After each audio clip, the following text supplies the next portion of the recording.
you're carrying drugs across the border, the idea is to remain calm.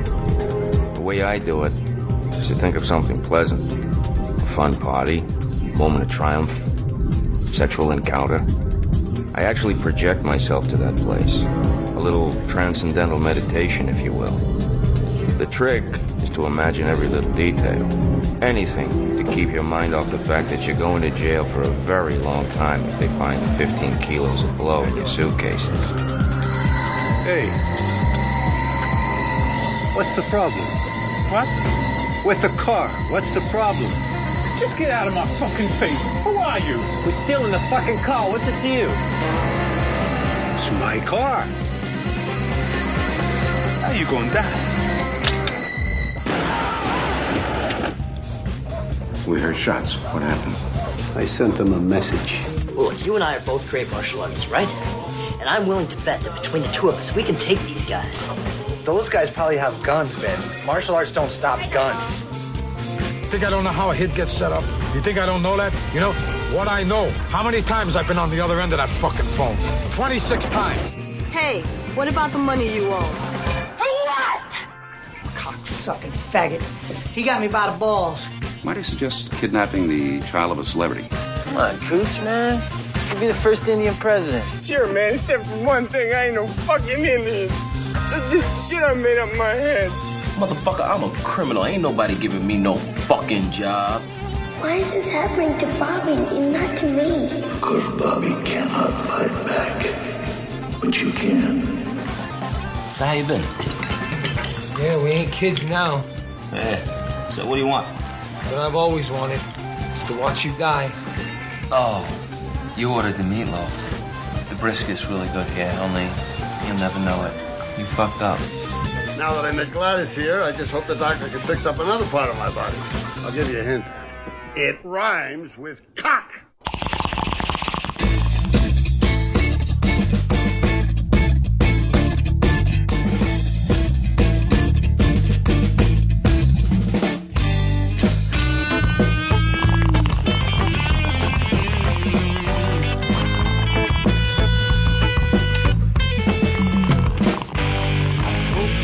In the morning, I smoke 2 joints at night. I smoke 2 joints in the afternoon. It makes me feel alright. I smoke 2 joints in time of peace and 2 in time of war. I smoke 2 joints before I smoke 2 joints, and then I smoke 2 more.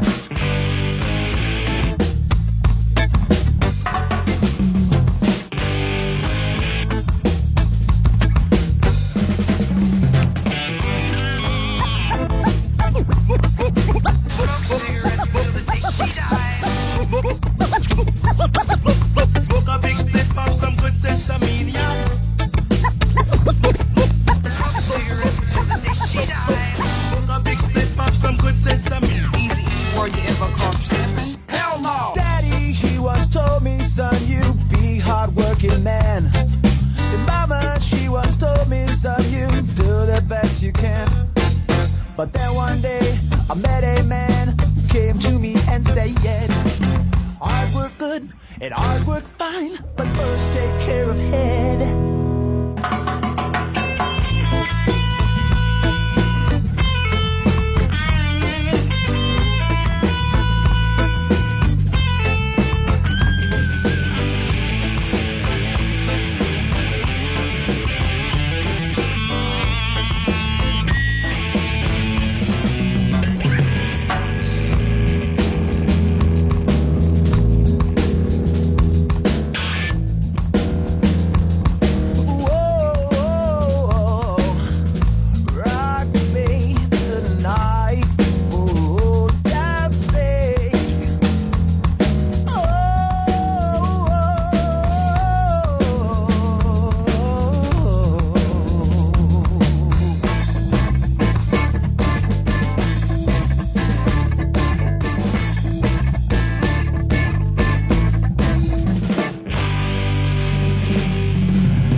Buddies, it's the Ron and Fez show. I'm Ron, there's Fez. Hiya, buddies. Black Earl on music. Earl, was that a salute to 420 today? Oh, absolutely. What you smoking, Earl? What are you in today?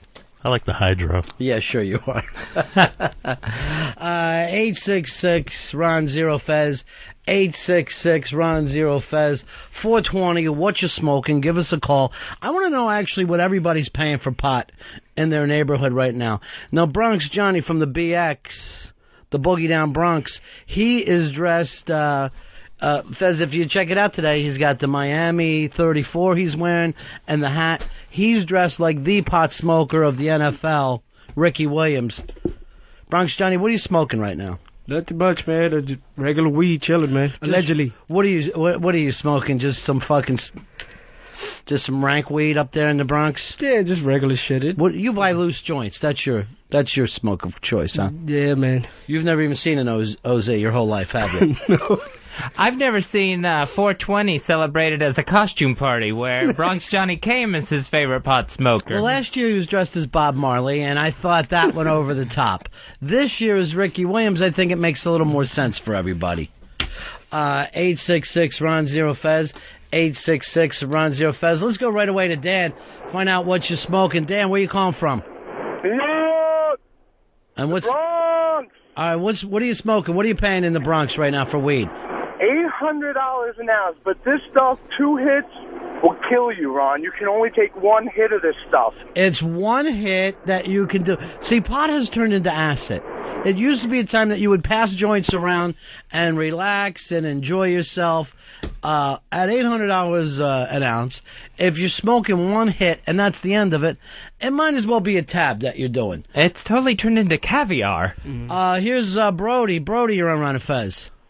Hey, what's up, guys? Where you calling from, Brody? Calling from San Diego out here in California. I just wanted to say I'm smoking a little purple coconut here. And what are you paying?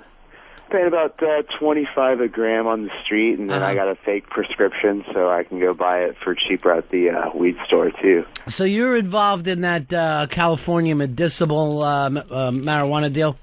My friend, it's out of control. I went to this weed doctor, right? I'm expecting to go into, like, an examination room. Right. You just go in and sit in a beanbag chair and talk to this 45-year-old, lesbian chick. And then this sounds like my whole life. As a matter of fact, beanbag chairs and lesbian chicks. What is your condition, Brody, that you're getting the medical marijuana? Surf accident. What I told her, or what did I tell her that I had? Yeah, what'd you tell her? I told her that I had ADHD. Yeah. Everyone does. They're just pumping him out there, guys. I'm sorry, what were you saying? I wasn't paying attention. Yeah, I don't know how pot's going to help you focus. I don't see that happening at all. All right, Brody, so about $25 a gram, but you're picking it up from the doctor. You got it, bro. That's Sandog representing. Here's Steve. Steve from Mississippi. Happy 420. What you smoking, Steve? Man, Purple Kush. Yeah? They get about $15 a gram on the street for it. Is that right?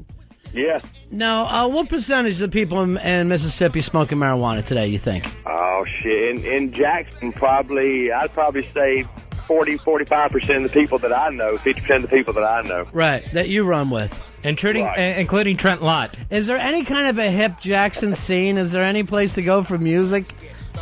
They've got a couple local bars around, but not too much. More of an Old Miss thing, I would guess, then, right? Right, exactly. All right, thank you very much. All right, there's Steve representing Jackson, Mississippi.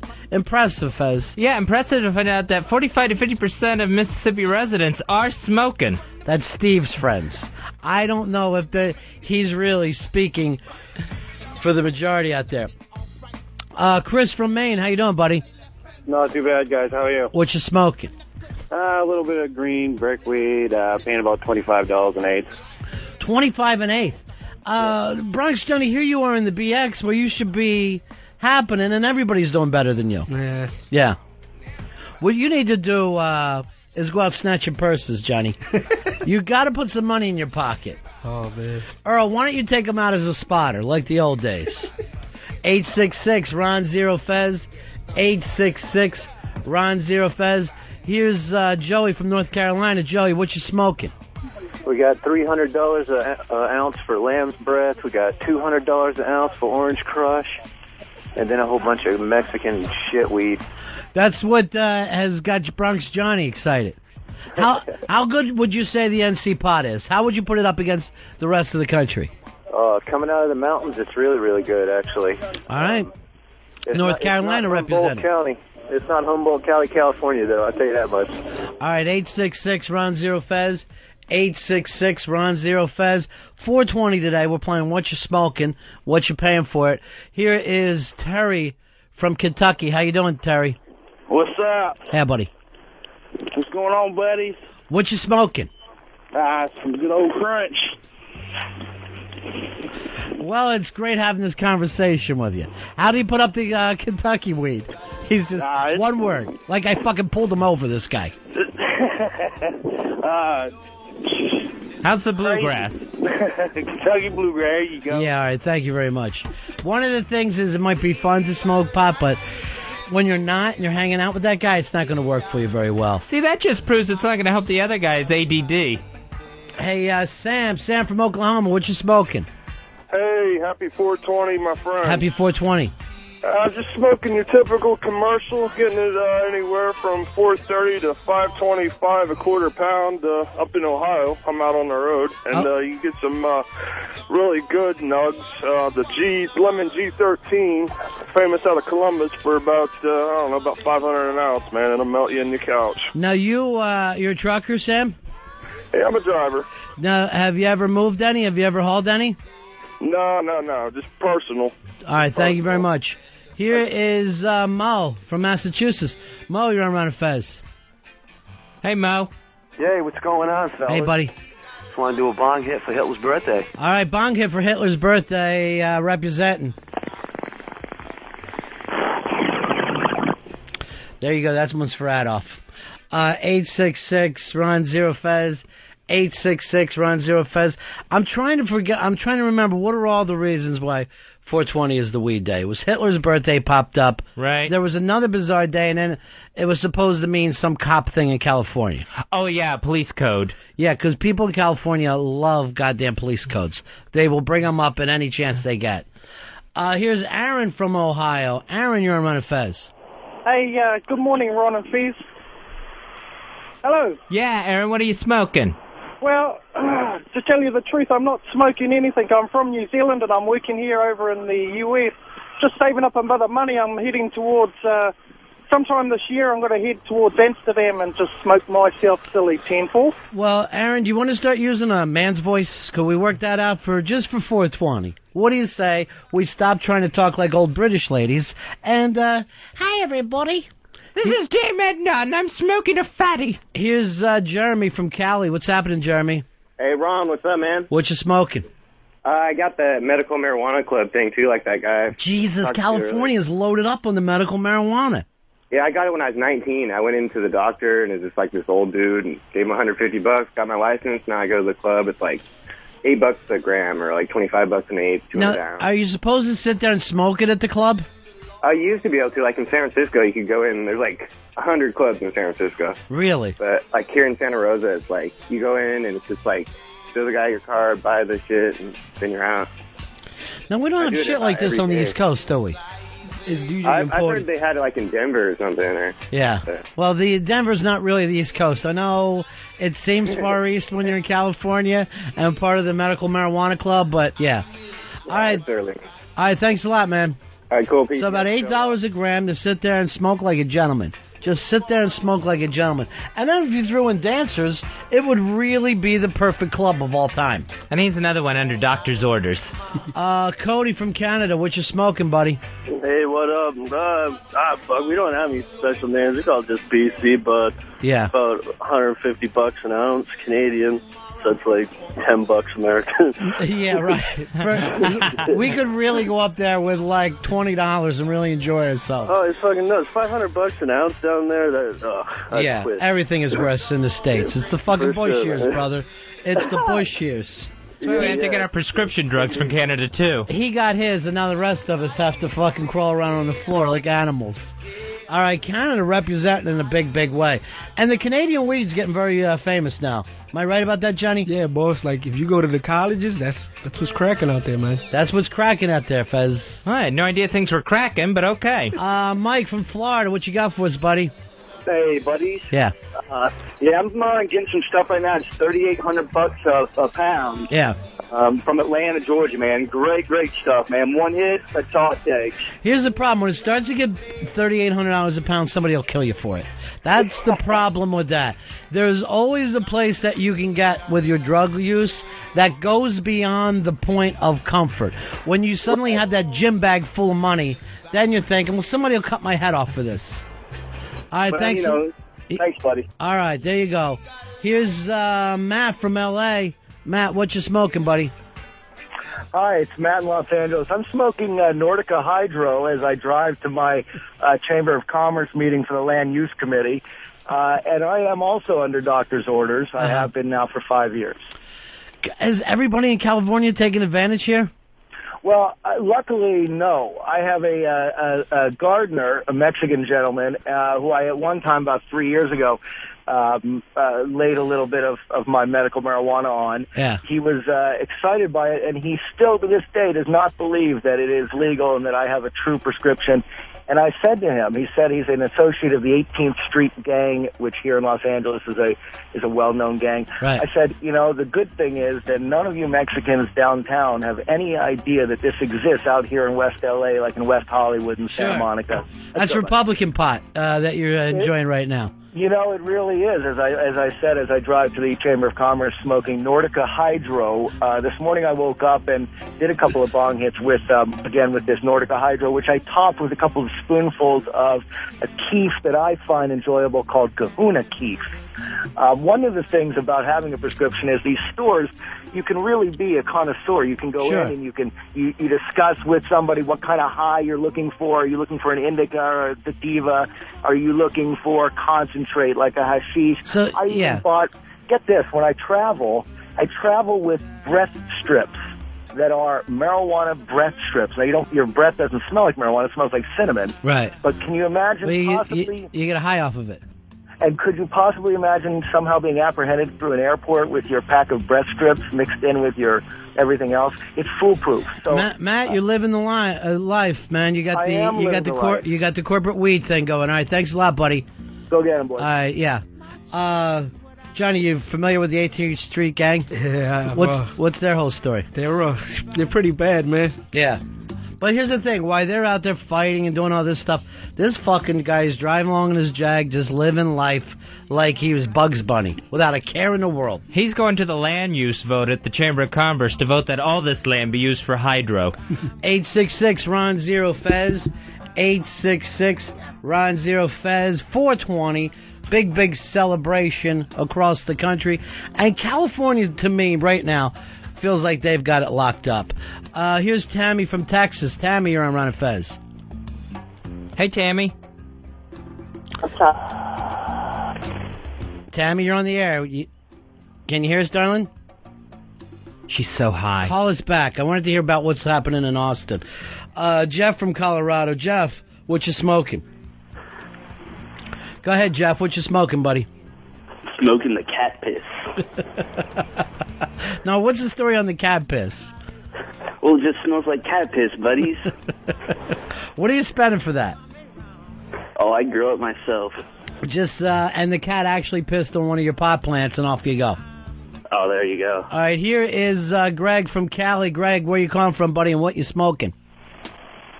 Greg, go ahead, pal. Hey, this is Humboldt County, California, home of the best marijuana on the planet. Right now, this morning, I got a little bit of blueberry mixed in with some Northern Lights. Fantastic. I've been up to Humboldt County before on, let's just say, a situation. And you have to be careful there. If you're even going hiking in the woods, you could hike in the wrong area and get your head cut off. Well, you're more likely to get smoked out than your head cut off. You got to go down south. South of the county, they'll shoot you. Right. Where I live, they'll smoke you out. Now, Greg, are there a lot of people that made big money there in Humboldt County? Yes. Off the marijuana trade? Quite a bit of money. And in fact, if you make too much money, they shoot you for that, too, because if you start making it an industry, it draws the cops in, and nobody wants the cops in. Yeah, it's a real close-knit fucking up in the hills kind of thing, man. I feel like if you're not born there, you really shouldn't have been playing that game. All right, thanks, Greg. Humboldt County. Enjoy your 420. Representing 866 Ron Zero Fez. 866 Ron Zero Fez. Here's Joe from Rockville. Joe, what you smoking, buddy? This is Investigator Joe from the DEA. Yeah. I want to remind all you marijuana smokers that you are helping the terrorists. Think about that the next time you take a toke off that marijuana cigarette, my friend. Is this the kind of stuff that normally makes your friends laugh? Why, they're all high. Here's Dwayne from Kentucky. What you smoking, buddy? Hey, buddies. Yeah. Smoking Indiana ditchweed. No.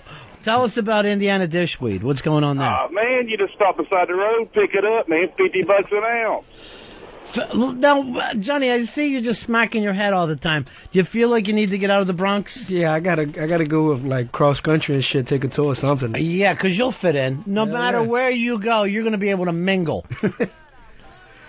Here is, all right, we got Tammy back from Austin. Tammy, what you smoking, darling? Got some hydro, goes for about 50 to 60 an ounce. And what's going on in Austin today for 420?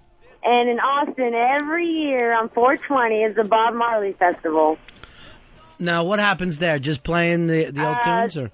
I mean, it's just typical. You get the little hippies and shit, but I mean, they play a lot of reggae music, and they got different booths and stuff where you can buy different stuff, and I mean, it's pretty badass, man. They play, fucking good music and shit. It's a place to go and hang out and fucking celebrate 420. All right, that's great, honey, but shave the pits. All right, 866 Ron Zero Fez, 866 Ron Zero Fez.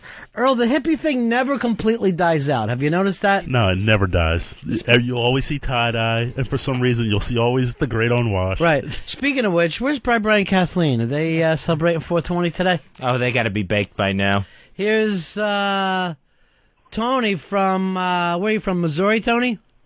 No, Montana. Montana, how are you, buddy? What you good, smoking? Man. How are you guys? Yeah. I'm smoking my own. I don't pay shit for weed. Now, you live out there on your own in the country? Yeah, I live in a small town, and I do a little grill farming in the summertime. We got to get early harvest. Once in a while if it runs dry, I will get some cheap Mexican, but it's free, man. You grow it yourself. I can't understand anybody paying for it anytime. Well, that's most of us don't live out there on our own, and I mean, I'm not even sure you could cop if you wanted to, could you, Tony? What's that now? Enjoy yourself out there. He's growing his own Unabomber weed. He's got a shack out there like Ted Kaczynski. He's living a river runs through it life, and they're the same guys that go to the movies for $2. It's a whole different world. It really is. I mean, sometimes I think I got more in common with Russians than I do to some of those guys living out there. Because it's just a whole nother place. It really is. We got more people in this building that we're in right now than in the county that he lives in. All right, 420, 866, Ron Zero Fez, 866, Ron Zero Fez. Now, if you would go by this, and it is somewhat unscientific, it seems like a lot of people who smoke marijuana have satellite radio. If I was to guess from just what we're doing today, it seems like music does play somewhat a big part of your life if you enjoy marijuana. Here's Mike from Jersey. Mike, you're on Ron and Fez. Oh, hi, Ron and Fez. What you smoking, buddy? I don't know the name of it, but it was 120 half ounce, so it's pretty good, I guess. Yeah, that's probably left over from the 70s. If I would call that anything, it would be disco weed. Here's Norman from Tennessee. Happy 420, Norman. What you smoking? We're smoking on some train wreck, man. It's a cross I came up with. I grow it on railroad tracks. Yeah? Yeah. And that's why you call it train wreck? That's why I call it train wreck. There's a strain out there called train wreck. Uh-huh. But mine is like a Durban poison, and I call it a train wreck because of the gorilla growing on the railroad. Right. Well, good luck there in Chattanooga, buddy. Have a good one, man. All right, see you later. 866 Ron Zero Fez, 866 Ron Zero Fez. I'll tell you something else from this. There's not a typical pot smoker in America. We're finding out. All different personalities. Trainwreck has to remember to look both ways before the harvest. Here's Hunter from Florida. Hunter, happy 420. What you smoking? It's good to talk to you, Ronnie. Thanks, buddy. Not a problem. I'm surprised I haven't heard anybody talking about any hash this morning. I'm smoking some nice honey hash made from some Cinderella 99. It's the 1995 crossbreed winner of the Cannabis Cup. It's beautiful. Smoking all crystals today. Now, you don't really hear about hash much anymore. Johnny, have you ever smoked hash? I've wanted to, never had it. When I was younger, we used to get it all the time. And you just really, we used to have fucking bricks of it, just bust off this big fucking chunk. And oh God, if you ate it and then smoked a bowl, forget about it. Forget about the next 14 hours. Oh, man. It was sick. Here is Brian from Vermont. Brian from Vermont, you're on the Ron and Fez show. Happy 420. What you smoking? Hey. All right, let me try you again, Brian. Brian, we got you, pal? Hey. Hey, what's happening in Vermont? Oh, dude, $40 for a quarter, man. Jesus. And what's the story in Vermont? Is it a local weed?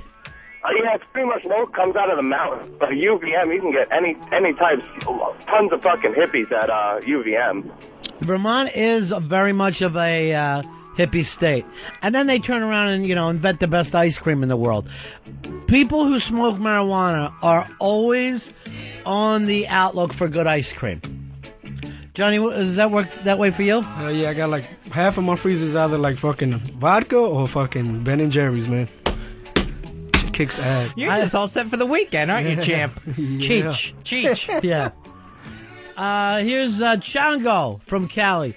Chongo, you're on the Ron and Fez show. How you doing, buddy? Oh, I'm loving it, man. How you doing? What you smoking, pal? Oh, I'm honey dipping some little Mexican shit, and I've also got myself some White Rhino that's dusted up with some real good Kahuna Keef. Now, Chongo, are you part of that medical marijuana thing in California? No, this was an HA buddy of mine owed me some stuff, and he sells this White Rhino keefed up for about $15 a QP, so... Thank you very much, buddy. 15. California representing, if I had to say today. It's all been about California. 866-RON-0-FEZ. 866-RON-0-FEZ. Here's Jeff from Washington. Jeff, you're on Ron and Fez. What's happening? Not much. What you smoking? Good Washington bud. Now, it's Washington State? Yep. Give us some background now. Evergreen State. Yeah, tell us what's happening in Washington. Not much. Smoking a lot of green bud. Well, yeah. All right. Thank you very much. For some people, it's difficult to explain, Fez. The state could be sinking into the ocean right now. He wouldn't notice. 866-RON-0-FEZ. 866-RON-0-FEZ. Chris from Canada, happy 420. What you smoking? Hey, yeah. This is Chris from Canada, man. Yeah. We got BC bud up here. I'm looking for an American to trade me pound for pound for cocaine.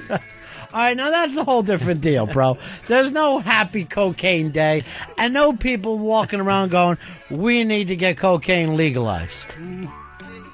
What are you mumbling about over there, Johnny? Nah, a couple of guys are on my way want to legalize. Yes, of course, a couple of guys in the Bronx.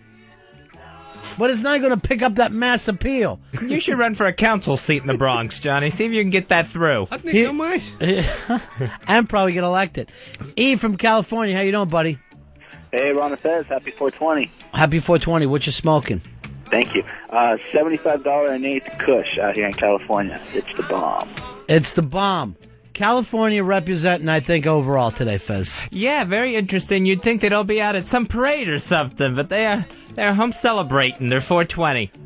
866-RON-0-FEZ. 866-RON-0-FEZ. Here's Brown Eye. Brown Eye, where you calling from, buddy? Colorado. And what's happening in Colorado? We're smoking some pineapple. Ron, Fez, we love you guys. Earl, play more funk, please. Play more funk. You gotta lay some funk on them today. And we're talking about P-Funk, Earl. Of course. That's the day. That is, like, when marijuana does become legal, that group will be the band that starts doing USO tours. And they will send them around the world representing the United States. Every day's 420 for George Clinton and the P-Funk All-Stars. Matt from New Hampshire. How you doing, Matt? What's going on, Roddy and Fez? What are you smoking, buddy?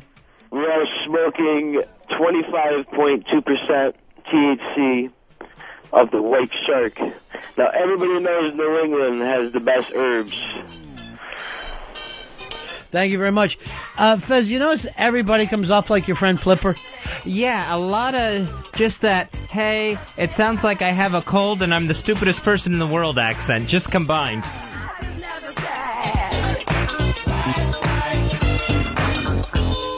.420. Representing on the satellite.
We're listening to a little P-Funk on 420. Now, Fez, when you're high, and I know it's not your time anymore, but it was at one time. Sure. Is there anything besides P-Funk for you? Oh, no, it's the best. It's got to be Parliament Funkadelic. It is probably the best music to listen to when you're stoned. Johnny, am I right about this? Yeah, it depends what you're smoking with. Like, if I'm using a pipe, like a regular old school pipe, I like listening to some Sinatra. All right, so wait a minute. You're going to sit there and listen to Sinatra when you're high? Yeah. Like with a pipe and a little bit of cognac. It's real cool, shit. Man. What are you doing? You're wearing silk pajamas? He's the ladies' man. And you're having some cognac and you're listening to old school Sinatra. Yeah, man. All right, let's flip this thing into what is there to listen to when you're smoking marijuana. There's no question about it. Easy, Side Dave. Why aren't you with the phones? You're supposed to be running the phones. I had to get in because this is something I feel very passionate about. You know what I feel passionate about? Having Johnny in here instead of you. That's my passion right now. Well, Ricky Williams Jr. I'm going to start calling him East Side Bronx Johnny. That's fair.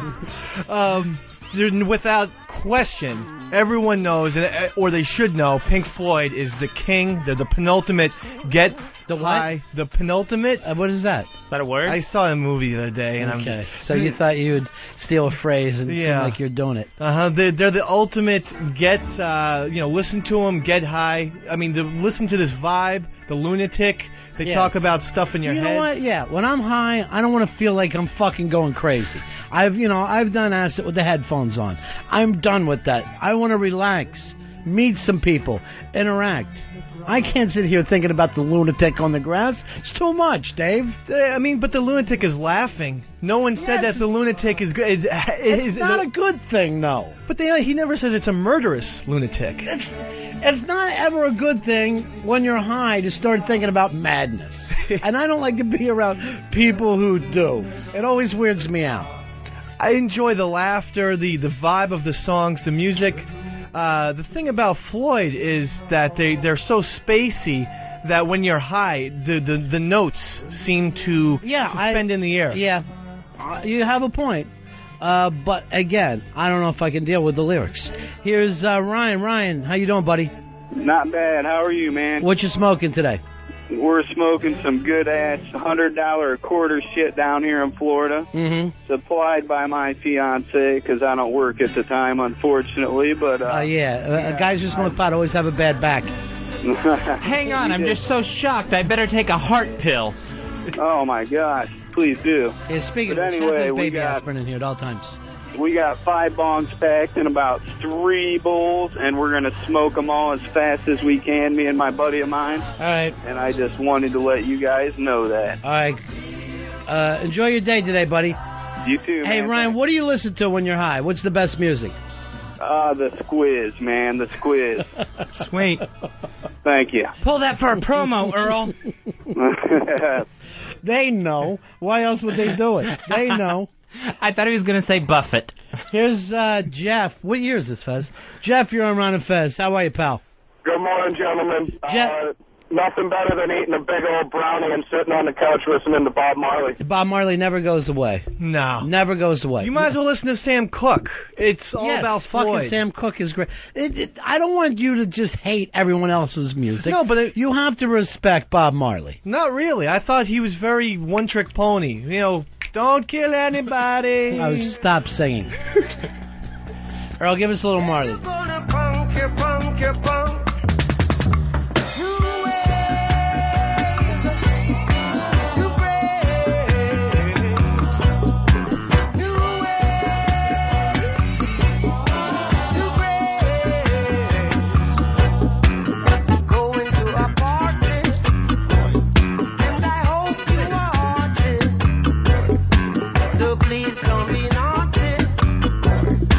This is not working for you at all. It's this. Every reggae song is the same thing. Beep, beep, beep, beep, da da da da. It's the same thing. You're ready to DJ. Seriously, get him on the mixing table, would you, Earl? Roberto and the Wailers. How could you not feel good listening to this? This is great. Oh, this is party music. Maybe if you had red hair and really white skin, this would really make you feel like an outsider. Knowing your skin would burn off you if you set foot in Jamaica. 866 Ron Zero Fez 420.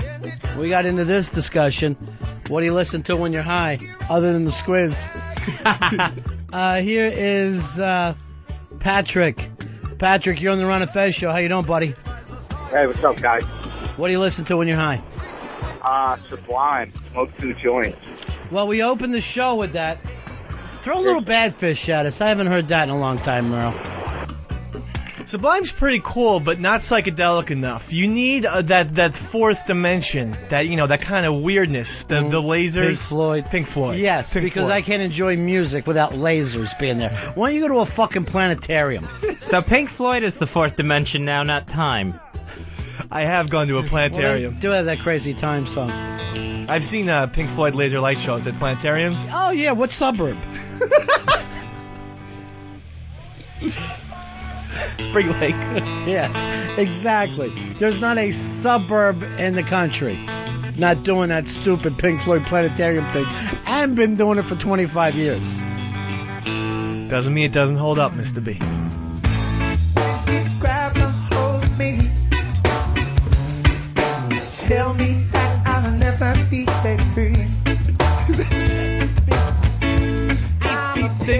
Bop, bop, bop, boo, boo, boo, bop, boring bullshit. Hey, beep, beep, beep, beep, you know what? Up and down. Do not make disparaging remarks about Bradley and the boys. I'll fucking go off.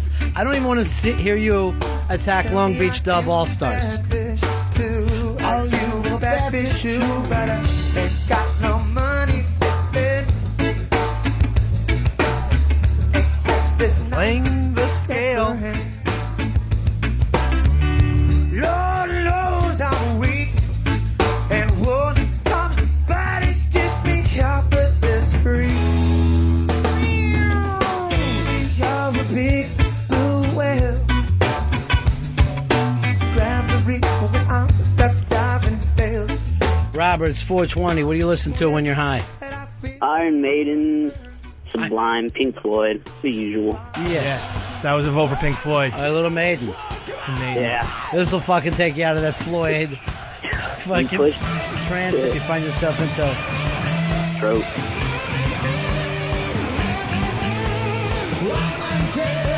Across the sea, brought us pain and misery. Till our touch, till our greed, we took our game, our hands on you. We fought him hard, we fought him well, out on the place you see it. But many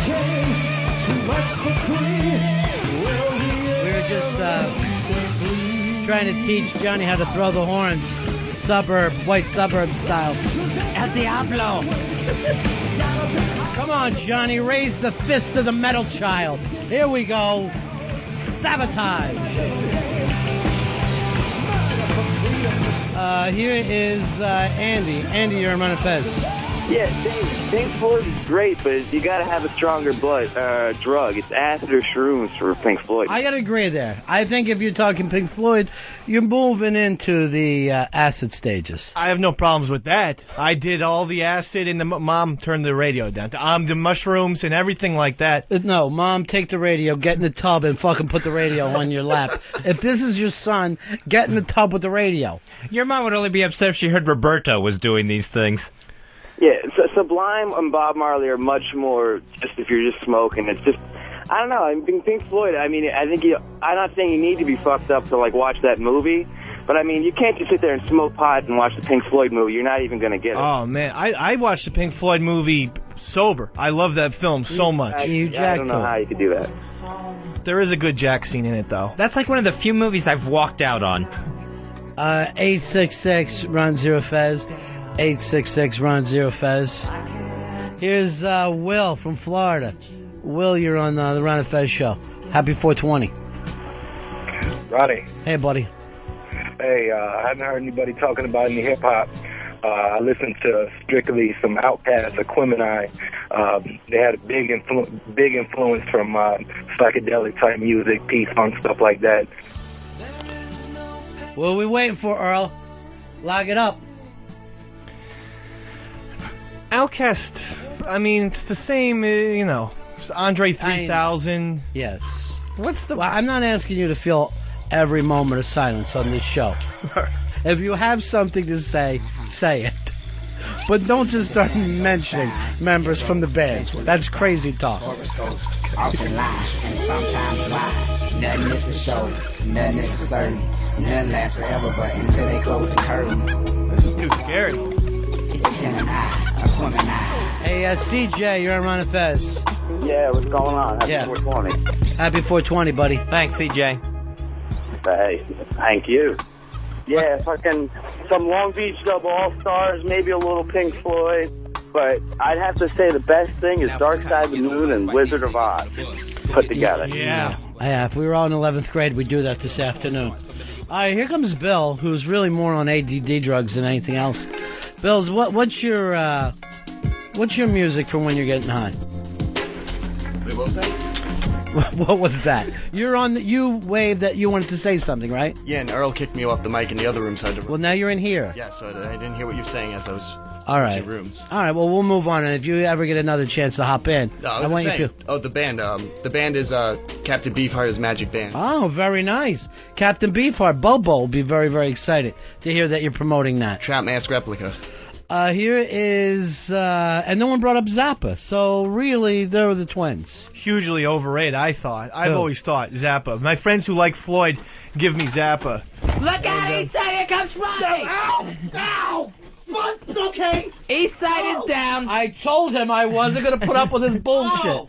I'm not going to sit here and listen to people saying shit about Zappa. It's not going to happen, Fez. I can't live in that world. Eastside's still picking himself up off the floor. Master Poe, he just said something about Frank Zappa. Remove him from the studio. Ow. And there he goes. Well, it's not like he wasn't warned. Okay.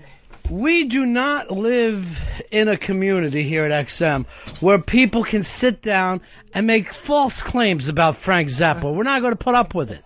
That's not the world that we've lined up for ourselves.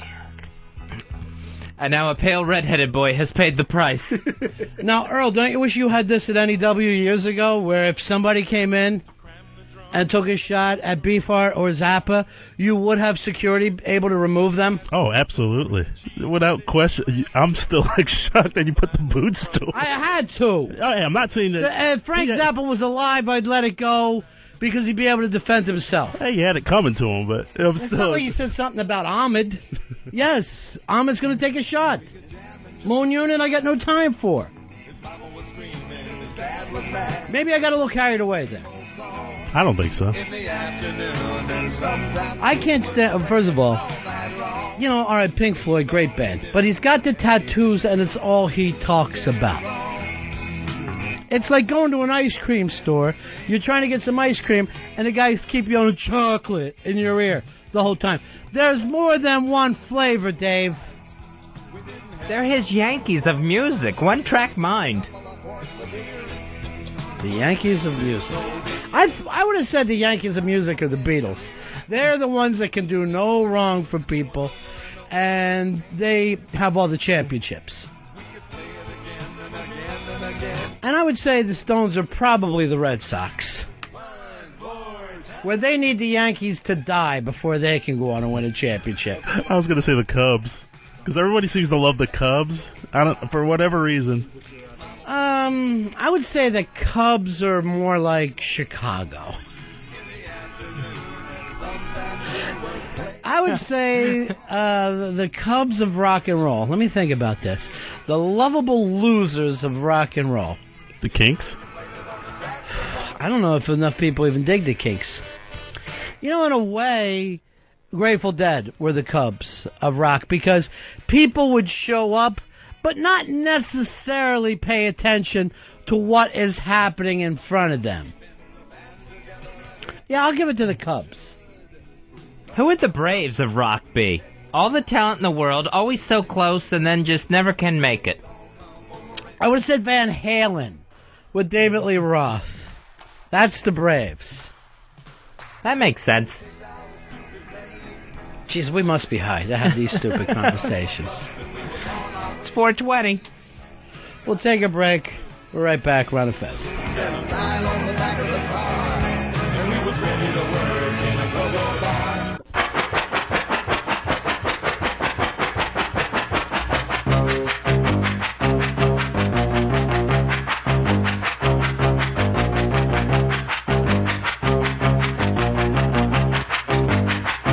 Yeah, Ron and Fez show. Big vote off last night on American Idol, Fez. You called it.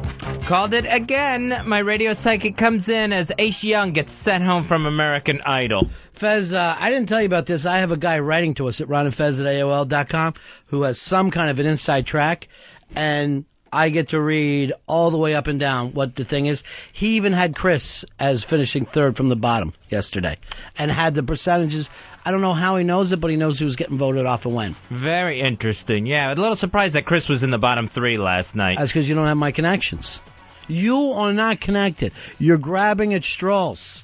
Then let me tell you something, Fez. It's not gambling if you know the results. It's not gambling if you know the results. Look at this. What is that, Top Chef up there? Yeah, I think so. Oh, no. Yeah, that is Top Chef, yeah. I'm way more into the other one right now. I'm way more into the one that Bobby Flay is doing with Pick the Next Food Host. Oh, American Chef? No. It's called Pick the Next Food Network Stars, something like that. Earl, what's the name of that? Do you know? I tell you all the time I like it. Try to get somebody on, if you can, from that contest. Yes. Because I watch it religiously. Because cooking, Fez, you're cooking, you got to be a good cook, and at the same time you have to explain what you're doing. So it's like doing radio while you're cooking food. All right, very interesting. And I sit here every week and going like this: Fez would be out, Fez would be out, Fez would be out, because stuff is burning and going wrong. It's fucking hysterical. I'd like to... What are you doing back in here? Saying something else about Zappa?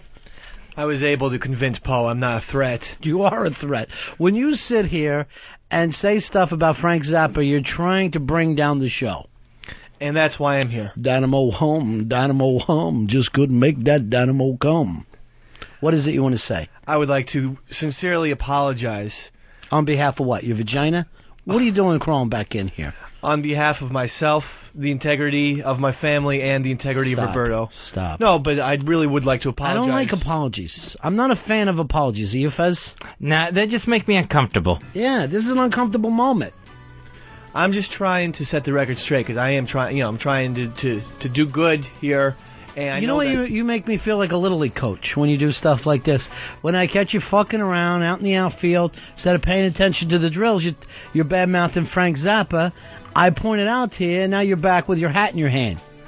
Well, why don't you go get your fucking shine box? That's what I'm telling you to do. Look, I had some difficult coaches in my time. See, I'm not your coach, Dave. Yeah. I know that you want somebody to look up to, somebody to lead you. It ain't going to be me. I don't care what happens to you. And I'm not saying that in a bad way. I'm just trying to point out the truth. Well, I do tend to look up to coaches. I had some great coaches in grammar school who were fair. You know, if I screwed up or something like that, they would yell at me or clothesline me, like I just got a couple minutes ago. You call it a clothesline, I call it the lariat. What you did is caught yourself on the business end of a Stan Hansen lariat, and you had that coming to you. I got what I deserved, and I didn't realize that Zappa was such a sticking point with you. But no, it's not a sticking point, but we're sitting here discussing music. Right. All right? Like what? Like adults. Adult what? Gentlemen. Children? Not adult like children. adult children. Like adult gentlemen. This is the worst apology I've ever and then heard. You started making up crazy talk. Here's the thing. Why don't I do this? Why don't I have you fucking take some ground balls, run a couple laps, and then I'll have you do suicides. Come on, Dave. I'm not your coach. That's what I'm trying to point out to you. That would be fair of you to do, because... What kind of coach did you like when you were younger? And I'll try to be your boss that way. I never liked a coach who just yells and does the Bobby Knight, the Bill Parcells thing, which I think is just overdone. It's so 1930s. You want me to be like Mr. Delisio, tell you to touch your toes, and when you do, kick you right in the asshole? That fucker. That's why I danced on your grave, Frank. That's why I danced on your fucking grave. I didn't know people actually did that. What? Danced on graves. I use the word dance for piss. I don't want to say piss. I like coaches that were fair. You know, they could joke around with you. They give you a big compliment, pat you on the back. But if you messed up, you run a couple suicides, you might do some laps, you might do some push-ups or pull-ups. That's only fair. I don't have time for that. I'm not your coach. I'm a guy you work with. All right? Couldn't you? Stop looking up to me. Seriously, I'm not going to sit around at night trying to figure out how I can motivate you. You couldn't, like, maybe fill out a little report You're card? in the temp seat, my friend. It's a temp seat. There is a revolving door that you just happen to be peeking in for a second. I'm not comfortable with men coming to me with their feelings, Fez. It doesn't work out that way. First of all, I only have one person who does that, and that's Fez. And then I have to spend my time going like this.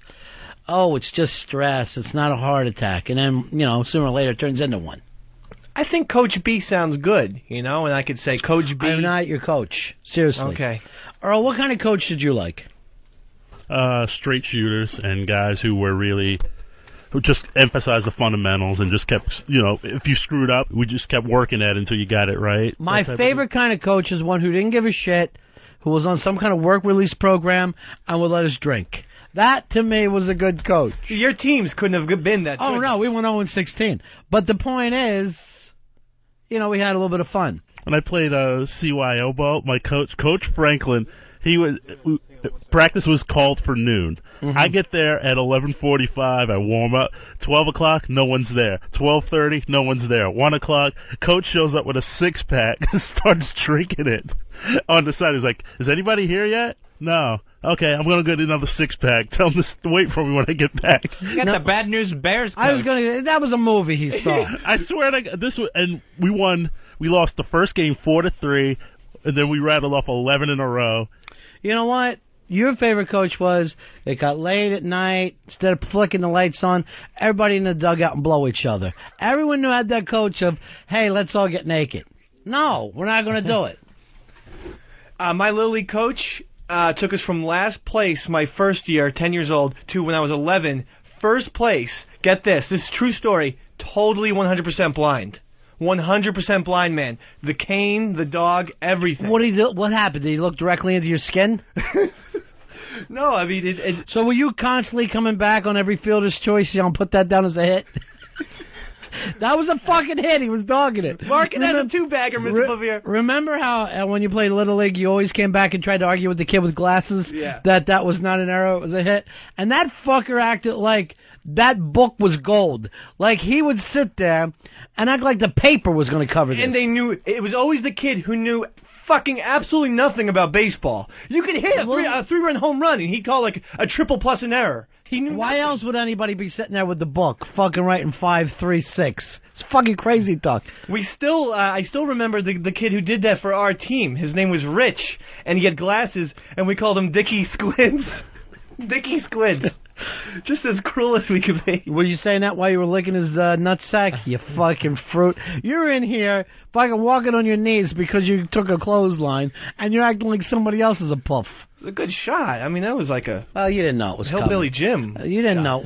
Wait a minute. You just fucking called me Hillbilly Jim? You're asking for another one. I gave you Stan Hansen. Son of a bitch. Tries me. Look, Earl is up and ready to run out. I was getting ready to get up and turn around because I didn't see anything. Why is... You know, Earl... Anybody else, you should be number 2 in the beatdown. It should be like the Hells Angels. Not you getting up and whistling and looking around so later you can tell Wiki you have no idea what happened. The womanliness of these guys today. It's one needs constant nurturing and also likes to give proper formal apologies. Earl goes into immediately that can't we all get along? So you're saying that guy was a woman, the can't we all get along guy? What was his name, Earl? Rodney King. Whatever happened to Rodney? He got arrested a couple more times after this. And his ass beat all over again? No, but... Fucking pummeled him in the dust. The cops were right about him.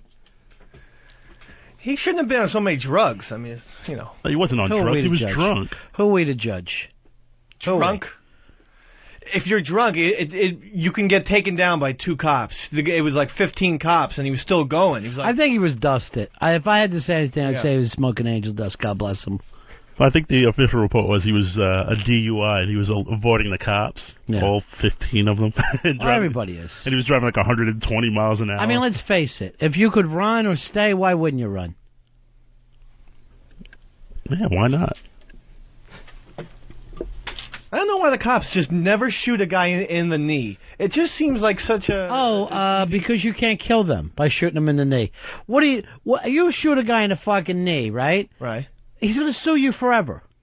But if you're running away from a police officer, they should have every right to shoot you in the knee or the back of the leg or something like that. What have you been watching, The Rifleman lately? Why don't, when people are trying to shoot a cop, why doesn't the cop shoot him in the gun? Maybe you would like to see that. It could be done. They're cops. They're not some kind of trick shooters. You don't think just if they took their time, got their hands up, boom, right in the back of the calf? What are you talking about, Calamity Jane? When you shoot a guy, you only shoot to kill. Do you realize how quickly you have to react? You don't know what this guy's going to be doing. The reaction time that these guys have to have, it's a life and death adrenaline, situation. everybody's all fired up about it. Well, they should put the cops into calf shot training. It's that simple. You know what I really hate is when I find out a cop has shot a white guy. Earl, does that ever really just bum me out so bad? No, I'm kidding. I'm just having some fun with you. I know. Why can't you meet me halfway? Jay, you're on Ron and Fez. How are you, pal? Oh, this is Hagar, man.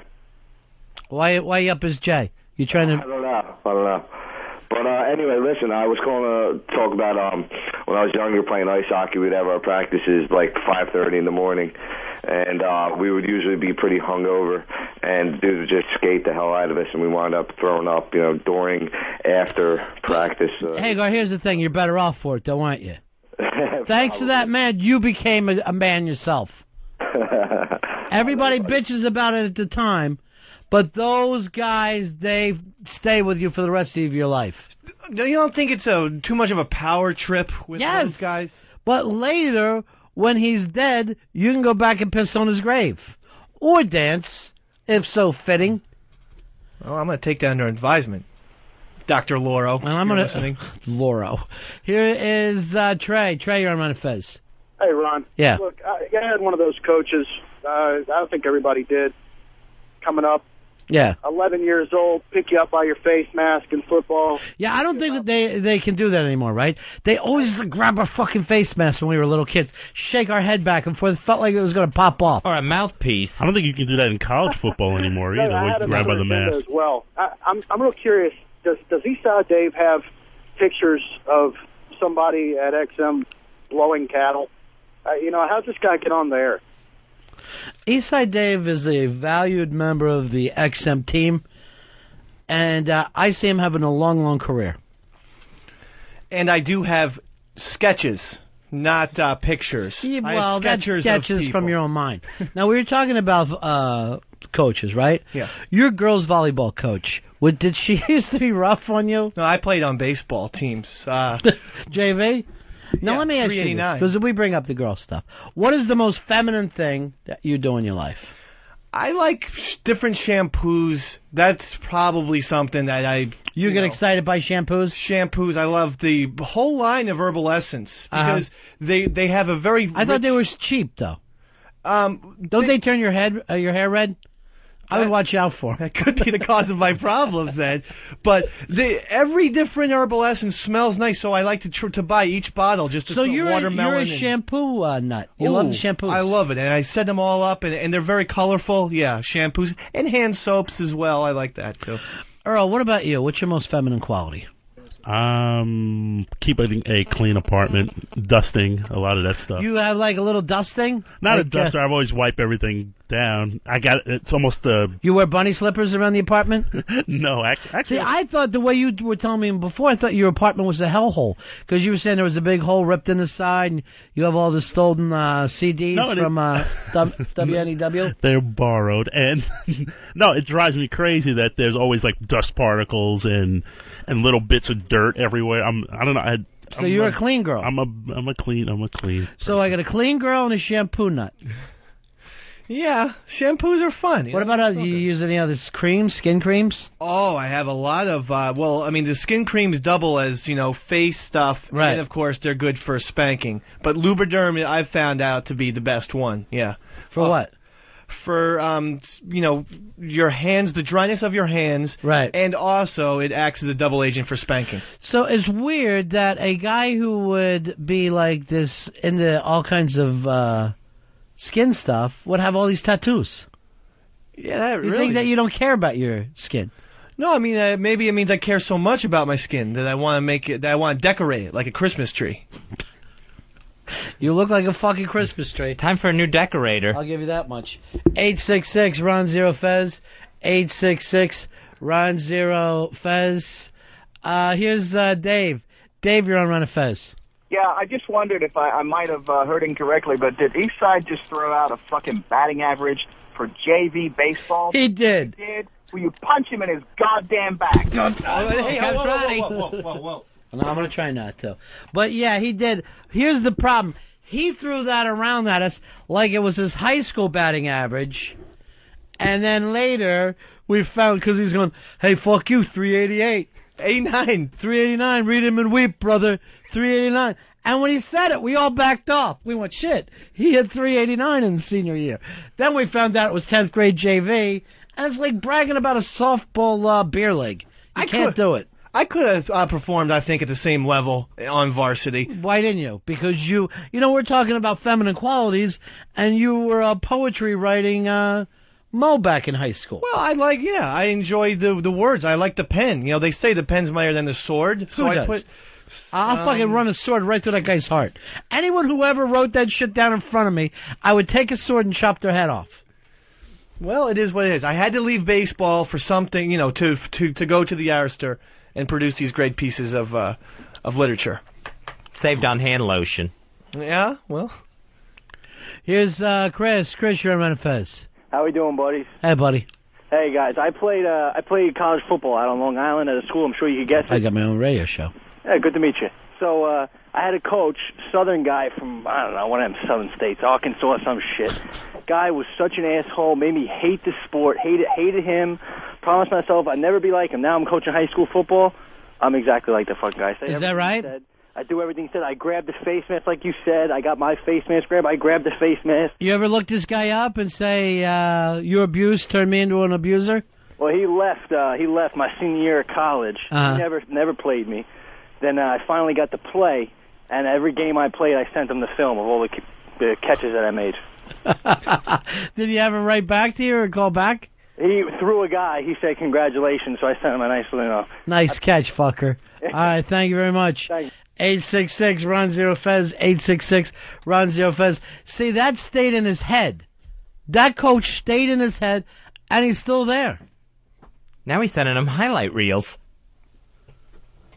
Because you want to please that guy like he's a father. That's what happens.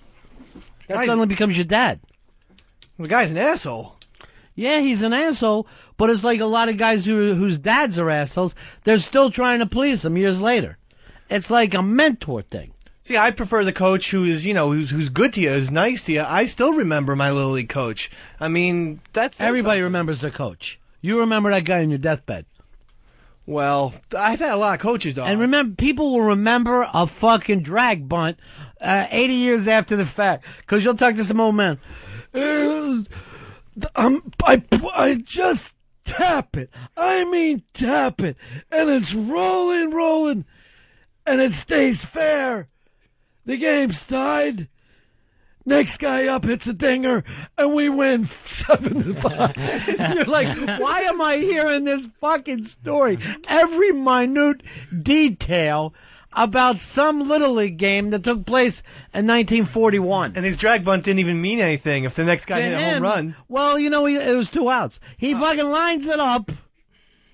Don't pick apart this story. I'm trying to set up an example, Dave. Oh, okay. No, I thought this was a real old timer. What you thought? What were you doing thinking? I'll try. You're supposed to be learning. Earl's your coach. Remember when Earl got in trouble with Harry and the other interns because he was talking coach talk to him? We got to pick it up. And remember they all come in and dimed out on you, Earl? Yes. They got so pissed at your pep talks. But here's the thing. Earl's still here. Harry's gone. Amen, brother. Yeah. Bingo, you're on the Ron and Fez show. How are you? Pretty good. How are y'all doing? Yeah. I just want to know if Dave and Earl, since they work so close together, if their periods are about the same. How's that work out? Who's first on the cycle? He's definitely first. He comes in grumpy and stuff. Yeah, that would prove that he is. It's not alpha, but the head female. Do you know that when women start to live together, the stronger one of them will have the period, and then all the other women will follow along? I had no idea about that. You don't know nothing about women, do you? Not much. Yet you want to be one. 866-RON-0-FEZ. 866-RON-0-FEZ. I would ask you, Fezzy, your most feminine quality, but who's got the time? Who could sit here and hear all of them? I think my most feminine is shopping. I really enjoy shopping. Clothes shopping, you mean? Clothes shopping, especially holiday shopping. I like going to the mall. I enjoy just walking around the mall even if I don't buy anything. Yeah, so shopping is my most feminine quality. That seems weird to me. I would think, you don't get sick in mall air because mall air is disgusting. It's disgusting. I would think you would not like that. If I go past some of the Bed Bath and Body Works or whatever, where it's real soapy smelling, that's bad. But other than that, I enjoy. I got to do something about this show. I just heard the word Bed Bath and Beyond come up. I don't know what to do. I don't know how to fix this fucking thing. I really don't. Just remember through.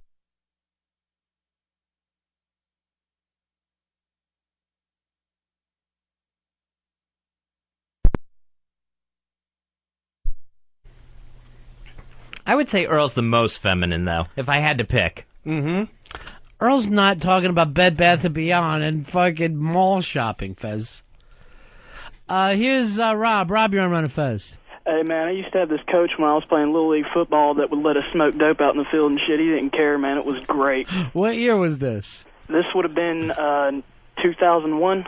Wow, I thought you were going to go way old school. I can't imagine in 2001 anybody getting caught up in that. Because right now, coaching and kid touchers, it's almost, it's like you don't want to be a Cub Scout master now because you're so scared with the angle what came before you.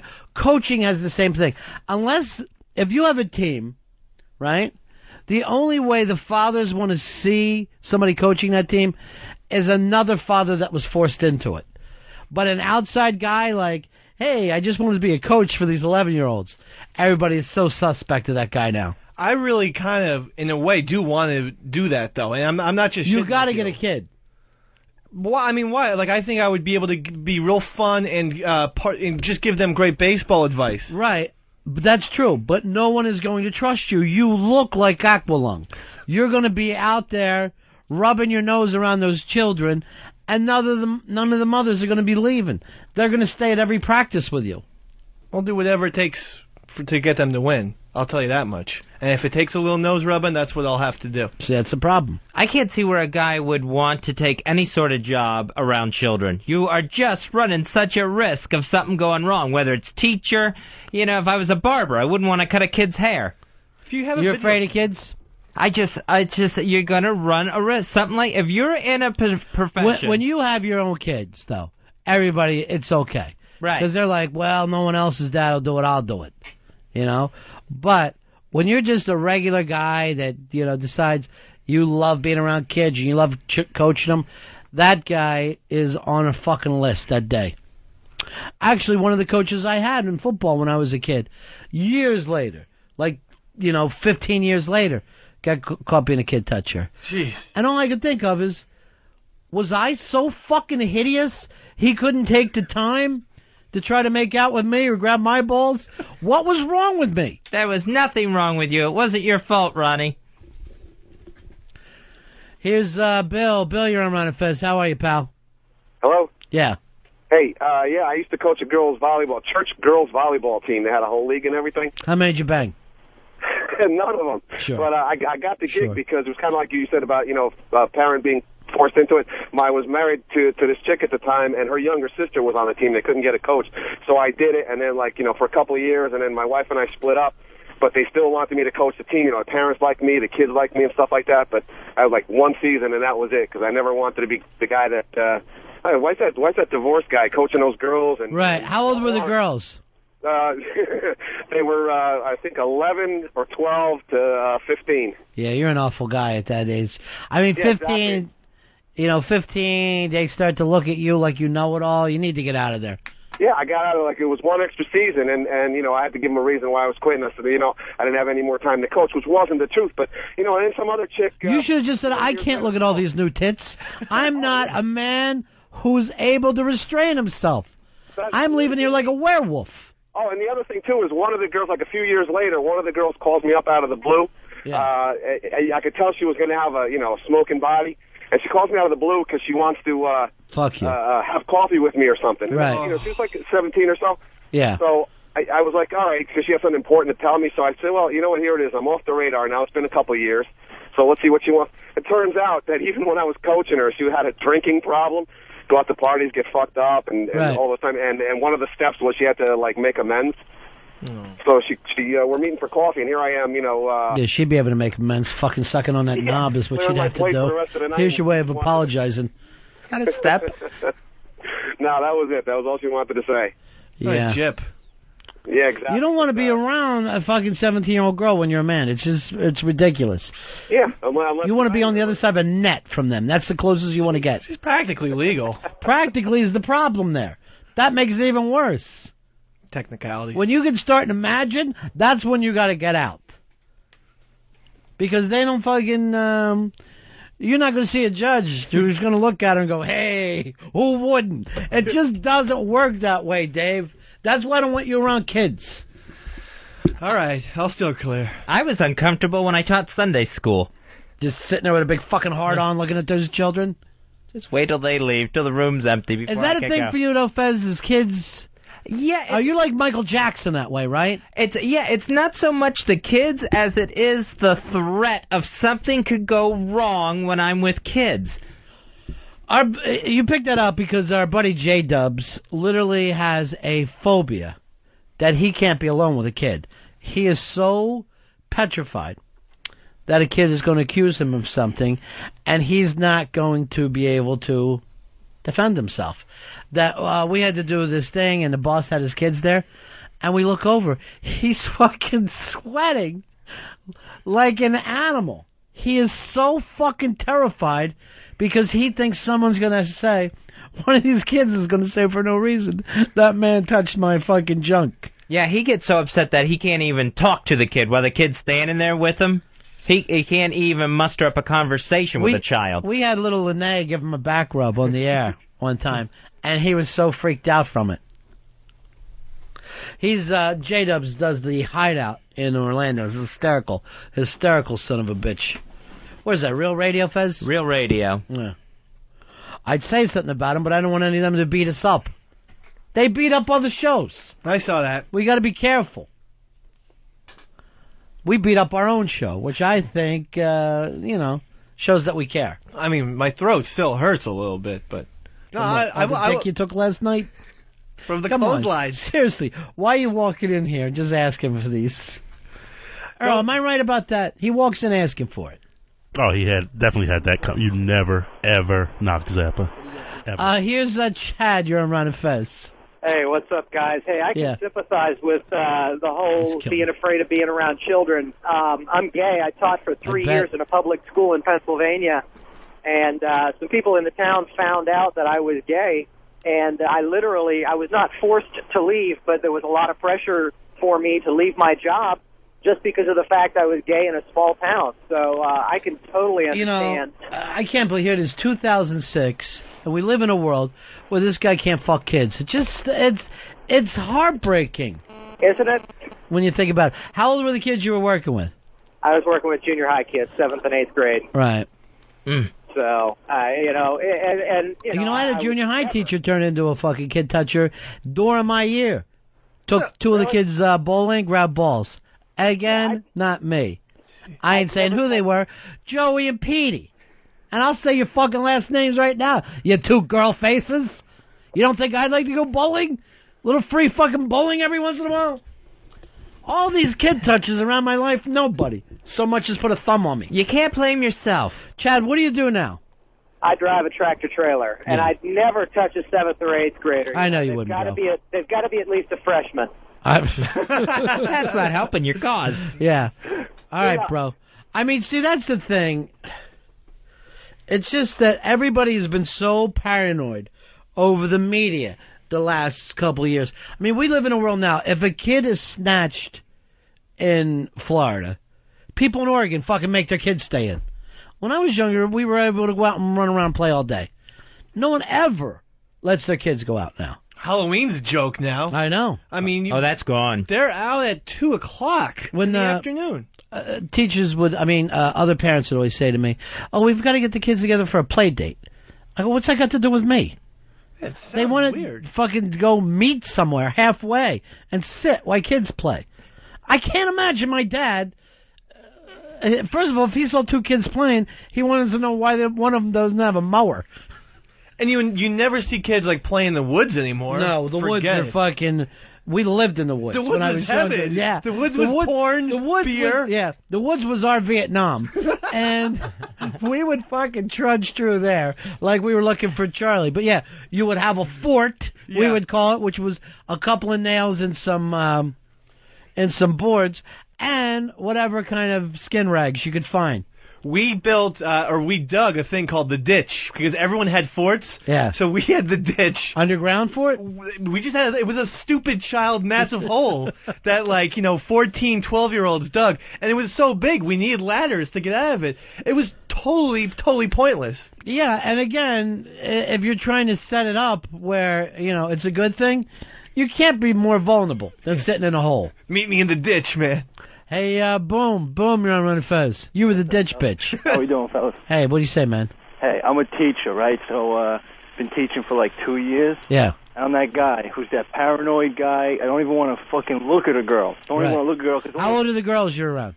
Last year, I taught 17-year-olds, and let me tell you, it's too much. That's why I requested a switch, because I didn't like the curriculum. Right. And then now I'm around 14-year-olds. And this year, 14-year-old girl comes up to me, how you doing, Mr. So-and-so? Can I see you after class? I got a concern. Yeah, no problem. Come on over. So you got to keep them on the other side of the room. The door's got to be open. Right. The man's got to stand by the door. She tells me about some bullshit that's going on at home. I don't really, right. That's too bad. I tell her, listen, why don't you go see a guidance counselor, whatever. Turns out she confides into another teacher, and the teacher, falls into the trap. 2 weeks later, this teacher tried to fuck me. Guy lost his job. She was trying to set me up. So, she went after the teacher. She tried to seduce him? I don't think so. I think she was just wanted attention and tried to set the guy up. I mean, I can't make a character judgment, but she tried the same thing with me. I was smart enough to say, you know what, I don't want to get involved in this. Tell me she cuts her wrists, and Daddy doesn't like me. So that isn't going to turn you on. It was hot, Right. But a fucking little cutter, they're asking for it. Yeah, it's too much. The guy lost his job, and now he's doing blow, and Right. you probably seen him. He's probably riding the. Maybe he'll work in radio. But he's see, riding here's the Grant. thing. It's only like when you get older, you go, you know what? Yes, the children should be separated and wearing uniforms. It's the only way to do it. I'm teaching a school where they wear uniforms, and let me tell you, it don't help. I don't know what to do. I'm the, I got to say, I'm the young teacher, the one that I intercept the notes, and one day I'm getting. The girls got my screen name on the computer somehow. Yeah, you don't need any of that. It's too much. What a nightmare. You're on fucking My away messages, I'm out getting loaded, and then they see that, and then it's not good. It's not good for business. Don't become a teacher. I couldn't do it. I can't look at titties bounce. It's just too fucking much. I'd love to be a teacher. To teach These history. girls- Be so These much girls fun. who never worn skirts before in their life. Right. They're sitting there in their skirts, their legs are wide open. I'm sitting in front of the class. Well, what else am I going to look at? You just have to explain to that class like you don't understand. You're going to get fucked in here. That would be the first day. Don't start fucking around unless you don't want to take some man dick. And then that way they know. I mean, it'd be like a wolf teaching sheep. It's too much. I can't do it. Boom. Take care of yourself, buddy. Later, fellas. You want to be a teacher, Dave? I'd like to be a teacher of history or English. I would not trust you to teach a retard. Because I've heard the stuff that you think is history. And it's crazy talk. What do you mean? I mean, I'm pretty Any knowledgeable. fact that you come in with is never right. I think I would specialize in the Civil War history. That would be like my motif. Mr. McDonald, teach us about Lincoln and all that. Yeah, that's what kids say. Teach us, please. We're here to learn. Why? What do you know about Lincoln? That he freed the slaves and the Emancipation Proclamation, things like that. I'm really good with Grant. You just seem like you just got called on. Like you're a stupid kid that just got called on. He freed the slaves, something like that. No, I mean, I watched the Ken Burns documentary Civil War from time to time. Mhm. So I think I'm pretty knowledgeable because of that. Because of PBS. So you want a teaching degree now? Because a kid can't watch TV. I mean, it's 16 hours of Civil War that I was able to put in my head. Why don't we just give them DVDs and you stay home? Here's Scott. Scott, you're on Ron and Fez. Hey, I missed Batchman and Rubbin. Look, this is like therapy to me, man. I'm 42 years old. I've been married twice, and like you guys are talking, you break out in a sweat and you're uncomfortable around kids. I thought it was me. I thought I had a problem. Yeah, you do. Oh, I do? Yeah. Every guy that we talked about that is a kid toucher. They're the only people. It's really hard to date though when these girls have young kids and they take to me like crazy. I mean, well, sure, you come in there with a lollipop wrapped around your cockhead. no. Sure, Hey, they're going to take to you. I was down in Florida I bet and you were. looking through some old pictures, and I had a Larry the Cable Guy for President T-shirt on. Hootie Hoo in 92. 1982. Yeah. Did you guys discover him or what? Yeah, he was a buddy of ours. Oh, I was going to say because I heard of him when I was listening to Ron and Ron down there, and then I never heard of him for a bunch of years till all of a sudden he made it big. I thought maybe you guys gave him his break or something. Well, yeah, I mean, he started, I knew him as a comic, and then he started doing that character with us. Here is John. John, you're on Ron and Fez. John. Yeah. Oh, I'm not going to fucking talk to you. You're on the other side of the room. What am I going to do, wait for you to run back? Hold on, here I come. John, you're on Ron and Fez. How you doing, Hey, buddy? what's going on? Yeah. Hey, I love listening to this show. This is one of the better shows to listen to. For years, I worked at the Department of Defense, said that before, but I just recently, probably 8 months ago, was teaching baseball to Afghani kids in the middle of, right of a poppy field, man. Yeah? Yeah. Now, how'd you end up in that? This sounds like basically a Kevin Bacon movie. No, I've been to Venezuela. I played baseball in Venezuela. I worked for the Department of Defense for 18 years. Uh-huh. And I traveled to Thailand. I've been to Venezuela, Korea, all over the place. All right, buddy. Thanks a lot for calling us. I don't know where to go with that. I guess his job was to set up baseball teams in foreign countries. Well, ever since it became an Olympic sport, a lot of foreign countries, they'll pay money now to just try to learn it. So maybe they can, pick up a bronze somewhere along the line. They took out baseball this past Olympics, though, Mr. B. Is that right? Yeah, they took it out. They thought it was too American. It was a big thing. Look, in America, we don't even want to watch baseball. What? What the hell are you talking about now? Same thing we do every day, me and you. Same exact gimmick, over and over. Baseball is the best Yeah, sport. It's the best. You tell me every day. Adam, you're on the Ron and Fez show. Hey, Adam. Hey, this is Adam.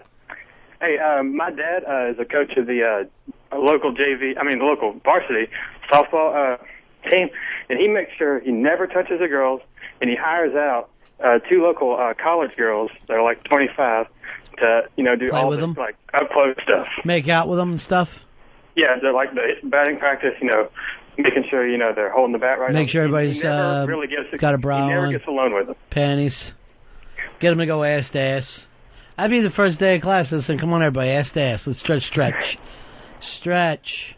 All you should do is just take a video camera and film the practice sessions.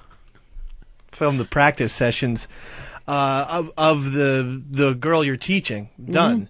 And then there'll be no evidence. And Yeah, then sure. Live like a guilty person. That's the way to go through life. Then Let's go back and check the videotape. Awesome. And then all of a sudden the judge goes, isn't that a bulge in your pants? And you have to say to him, no, it was folded over. It was a cup, Your Honor. It's baseball. All right, we're going to take a break here. 866 Ron Zero Fez. We're right back. Ron and Fez show.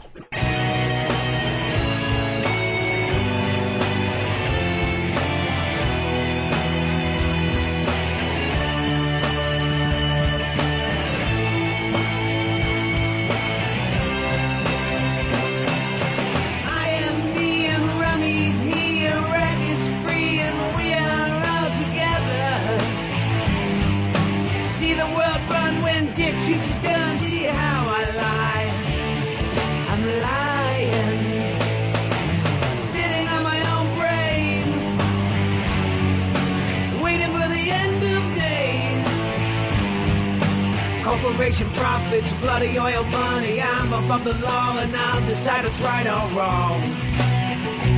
I am the egghead. I'm the commander. I'm the decider. Cuckoo, cuckoo, Baghdad City, policemen sitting pretty little targets in a row. See how they die when shrapnel flies, see mothers cry. I'm lying. I'm lying. I'm lying. I'm lying. Yellow cake plutonium. Imaginary WNDs. Declassifying facts, exposing secret agents, taxes that's for the wealthy, leaving all the poor behind. I am the egghead. I'm the commander. I'm the decider.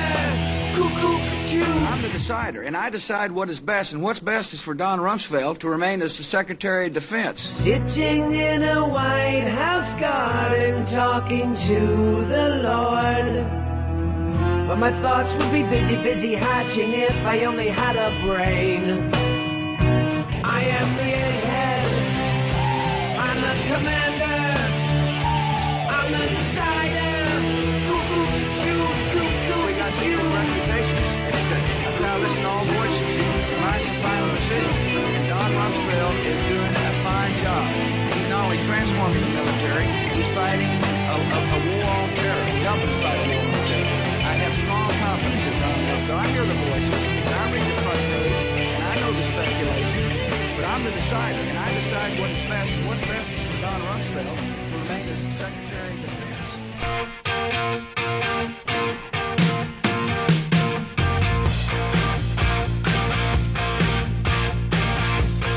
Back with the Ron and Fez show.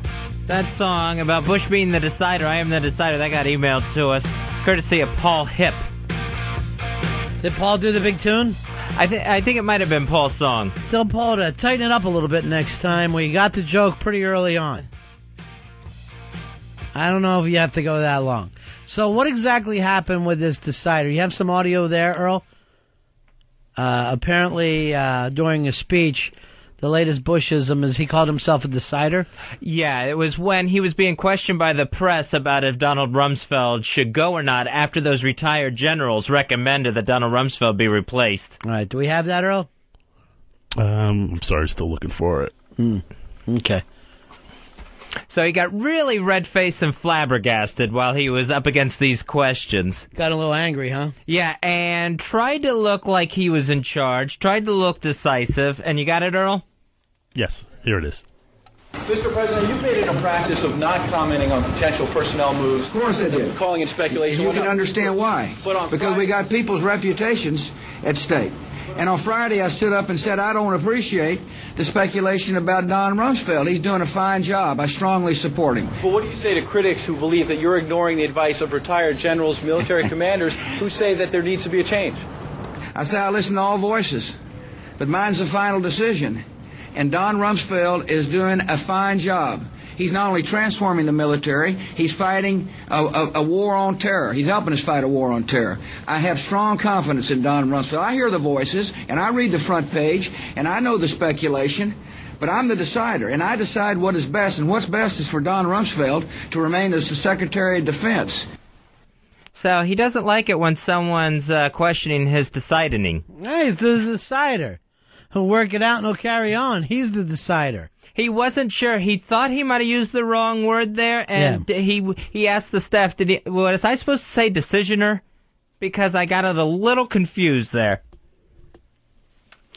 I am the Oval Officer of this country. He does believe he is the leaderer.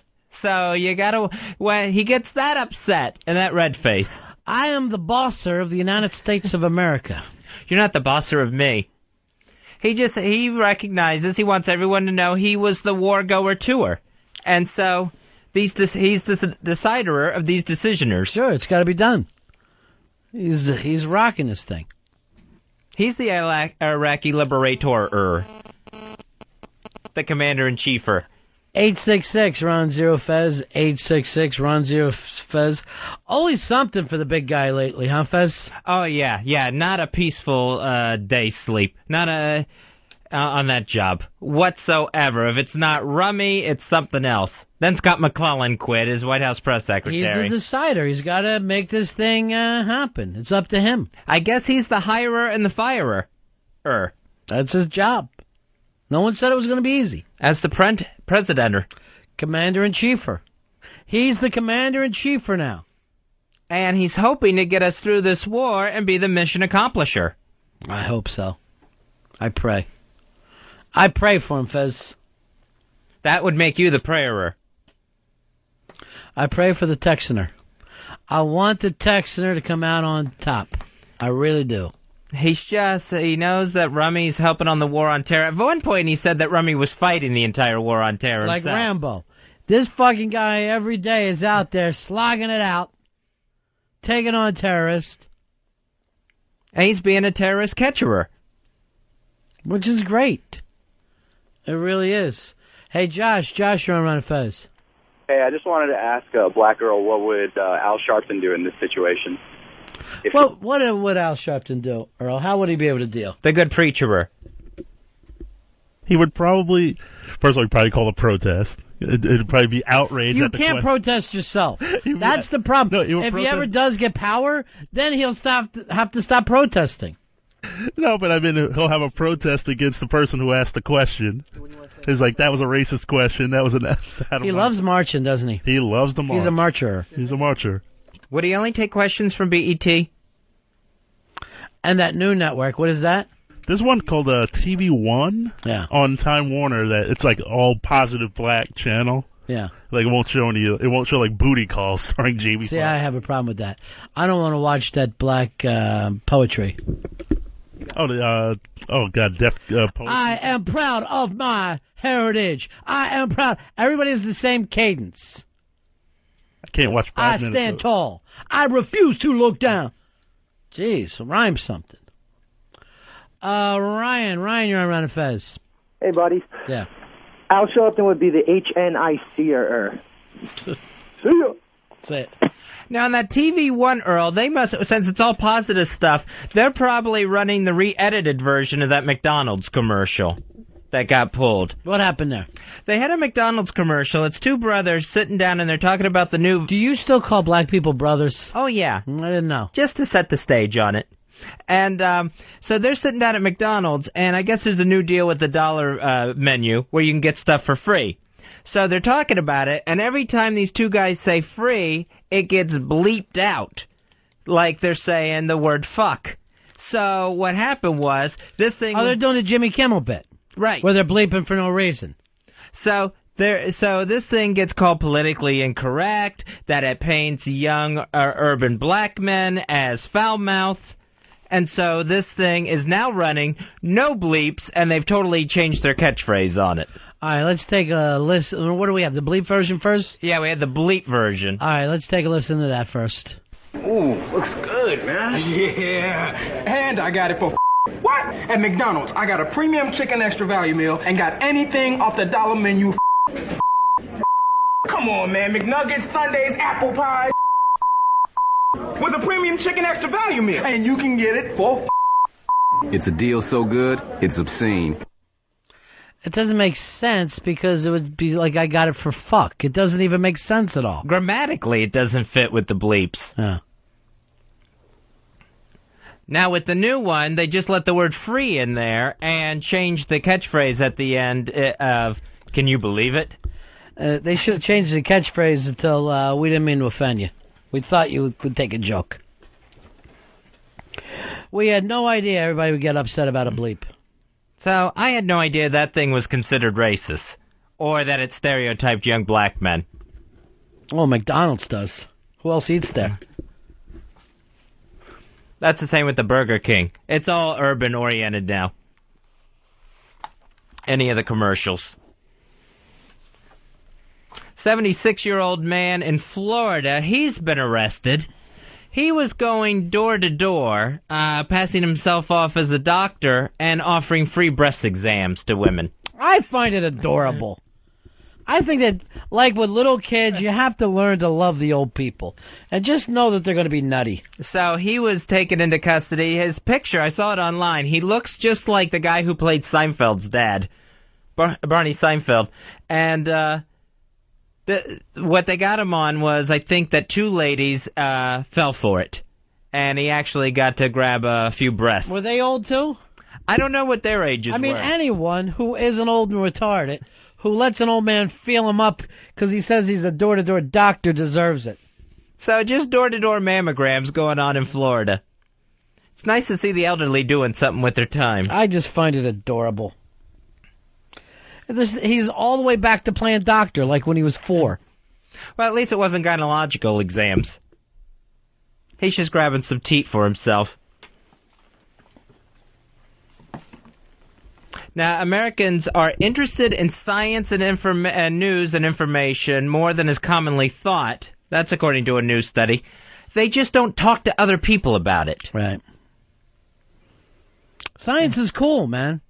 I love science, but I never talk about it either. You know why? Why? I don't know shit about math. I can't get into the math part. I do like to hear their theories, though. But if everybody I know, all guys, they love watching the Discovery Channel, History Channel. Everyone that I ever talk to about physics loves it. Game theory is one of my favorite things in the world, but I don't know enough about it to actually sit there and discuss it. I usually check out some of this weather stuff, like any of the global warming things I've been watching. I guess Gore's got a new movie, huh? Yeah, I don't know what the name of it is. Earl, you watch the science at all? Are you into the science stuff? I'll occasionally watch National Geographic Channel about, I don't know what it is. They always do those things about inside the tornadoes and inside. That stuff's great. Yeah, everybody, the only people that hate that are the people that should be learning it, kids. Now, I remember, like, going to a museum when I was a kid, like a science museum, and it would just be like death to me. I'd be running around, whatever. Every year you get older, you find yourself more interested into it, to where an old man can't even leave one exhibit. An old man in a museum will stay there forever. Because as you get older, you're like, wait, how does the world work? It is interesting to me. Anytime my dad comes to visit, we cannot get him through a museum because he has to read every little caption that's underneath the exhibit. Yeah, my dad's the same way. My dad's the same exact way. And I used to blow through museums, and now I'll spend one time in a room where I'm like, I can't believe an hour has passed and I'm still trying to figure this shit out. But I'm not comfortable discussing science and stuff because I have no math skills whatsoever. But I love to watch it now like I watch sports. I get into that stuff where they do, I think it's the National Geographic Channel, where they do science of the Bible, and they'll take like a Bible story or something like that and just see if it's like feasible. Like that parting of the Red Sea type stuff and different theories on how that could have happened. Yeah, there's all kinds of those shows on. 866-RON-0-FEZ, 866-RON-0-FEZ. I actually have some science friends that I will send stuff to and ask them, what does this mean?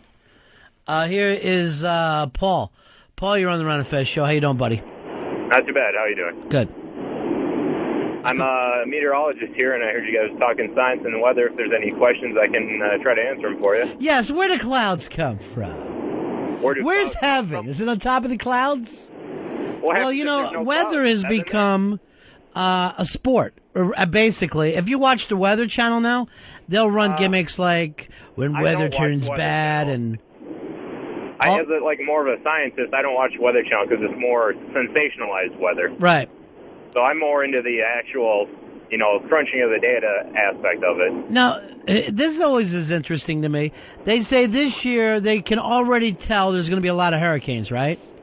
Well, there's the multi-decadal oscillation that's going on, and we're either reaching the peak or coming towards the peak. So it doesn't, and with the way the sea surface temperatures are so much above average, it doesn't take a lot to figure out that there'll be above average hurricanes this year. But now that doesn't... Because that's the pattern of weather over the years?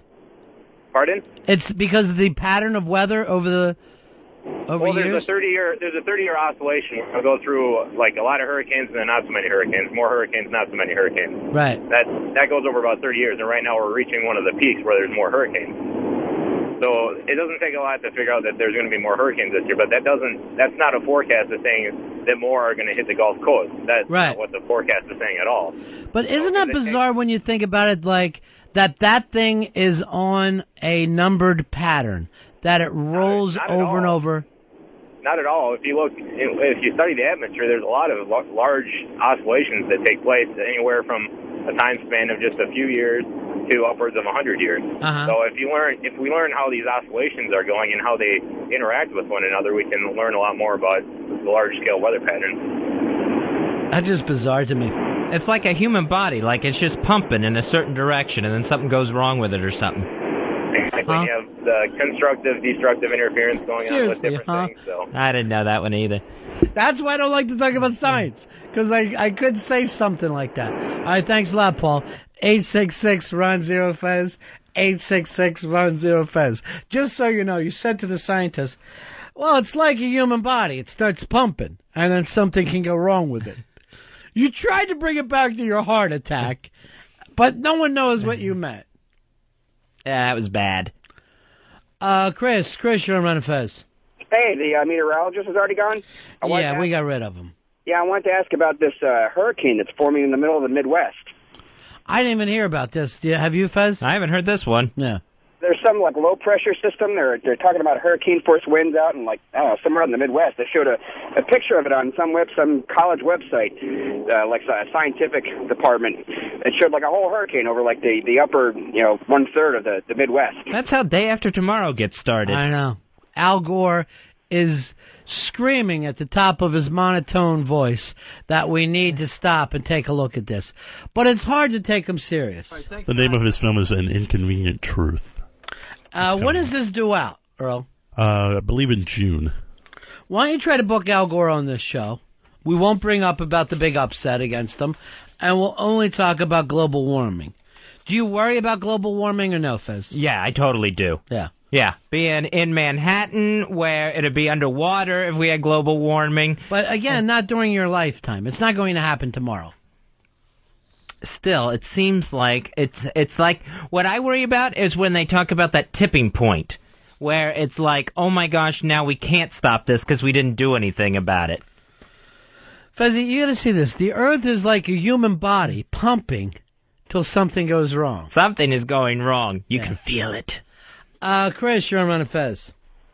Hey, what's going on, boys? Yeah. I was just wondering if you guys ever saw the movie. It's called Pi. Yes. By Aaron Aronofsky. Yes. Fez? No, I never Did saw you Pi. like it? I thought it was a very interesting movie.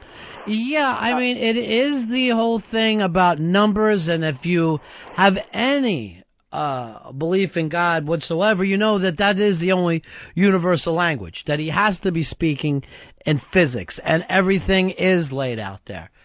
But how it all works, you're not going to figure it out. I think that's one of the things when people start to hear these theories that they get furious because they're going, so what's the answer? But the fact is, way smarter people have been working on this lifetime after lifetime after lifetime, but they are starting to figure out some of the fabrics of reality. And in terms of believability and not believability, you've got to almost take a larger a leap of faith than you would with just paying attention to the Bible. You know what I mean? There's so much shit out there where you really can't even prove what time is. It's just bizarre to me. Here is Dick. Dick, you're on Ron and Fez. Hey, I'm a geologist. Well, I got my own radio show. Yeah. So I say we're even. Pardon me? Go ahead. Anyway, I just wanted to tell you that global warming is bullshit. To think that we're influencing our environment to that extent is unbelievable. One volcanic eruption can put as much carbon dioxide in the atmosphere as man has since he's had campfires. All right, so you're saying this, Dick, that we could just do whatever we want to do and we're not big enough to affect anything that's going on with your atmosphere, right? Well, we're so insignificant on the earth. No, I don't think so. I think that the natural world puts more sulfur dioxide, more carbon dioxide through the degassing of the planet, through volcanic eruptions, and I think that global warming has been politicized. You got to realize that 10,000 years ago, which wasn't that long ago geologically, right, half the U.S. had a glacier over it. It was ice. How long ago? 10,000 years ago, the last glacial era. Right. Okay? Now, what's happened? The Earth has warmed up in the last 10,000 years. Was man driving cars 10,000 years ago and caused the glaciers to melt? Hell no. It was a natural phenomenon. But I understand that, and I agree that all these things happen naturally. But are we involved in it all? Are we involved in what happens with our environment at all, is the question. Well, I think we can pollute rivers, and I think we can pollute the atmosphere locally. Right. But I don't think we can pollute it globally to the extent that we're actually going to affect the climate. Hell, we can't even make it rain if we wanted to. I would love that. China was supposed to be doing that this week to dispel that sandstorm. Bro, you're getting that from Drudge. You got to be careful where it's coming from. Chinese stuff from Drudge is just trying. So what he's saying, Fez, is don't believe the hype. But all these other scientists disagree with you, Dick. Not every scientist. No, definitely not every. But a lot of people do, right? Well, I think a lot of vocal people who want to be in the limelight.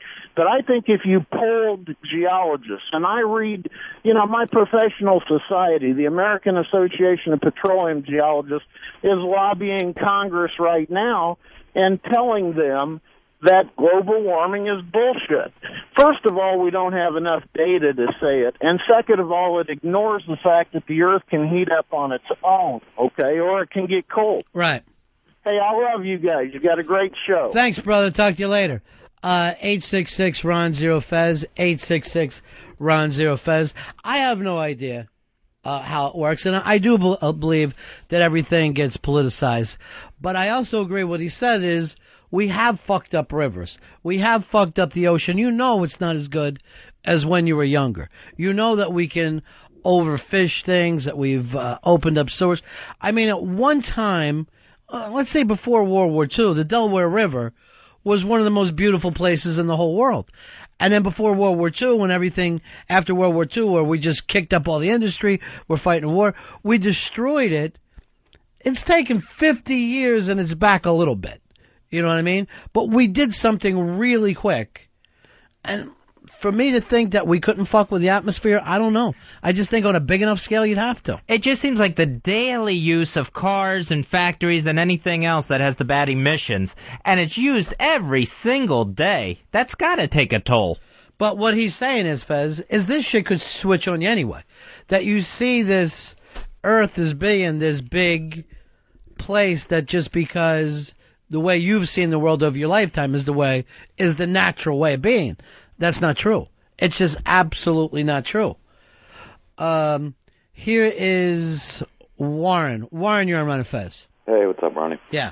Just going back to what you were saying before about the numbers thing, all the planets are actually evenly spaced from the sun in a mathematical progression. Right. Exponentially, anyway. And the only one missing, actually, is there's an asteroid belt in the place of it. So, that seems to tie into what you were saying about that. Everything will work out with numbers. It will make sense when these people start to work this stuff out. And that is just mind-blowing to me. Oh, yeah, I was amazed by that the first time I heard it. But, well, the gravity thing is really bizarre to me as well. Of how, like, the sun can weigh something in space and pull the rest of us around. It's fucking beyond what my little pea brain can figure out. But I do love to hear those guys talk. I told her I would love to book Brian Greene on the show, and I want to go up and see him when he does the 92nd Street Y. Something else I heard was, the new Altman film coming to the 92nd Street Y. Earl, you ought to try to get us involved with that. Here is Chris. He wants to go against what Dick, the geologist, said earlier. How you doing, Chris? Hey, there's actually a project called Project Steve, and they've actually found more scientists named Steve that agree with global warming than there are scientists who disagree with it. So you're saying I'm saying our little oil friend is out of his damn mind. That's how many scientists there are that believe in global warming. Even the ones named Steve outnumber the ones that don't believe in it. You're correct, sir. All right, thank you. Seems like that money could go towards something else other than a Steve study. I always hate the fact that you can't really seem to get one specific thing. I understand everybody has opinions about it, but when he goes, nobody, Dick says nobody believes, then the next caller, everybody believes. It doesn't seem to be a strong debate there. Hey, Jay, you're on Ron and Fez. Hey, guys. Last caller kind of touched on it quickly, but did anybody else notice that the geologist didn't unveil till the end of his call that he's a member of a Petroleum Geologist Society? Could there possibly be, if we stopped looking at petroleum as much, his job kind of becomes a little less pointful, I guess?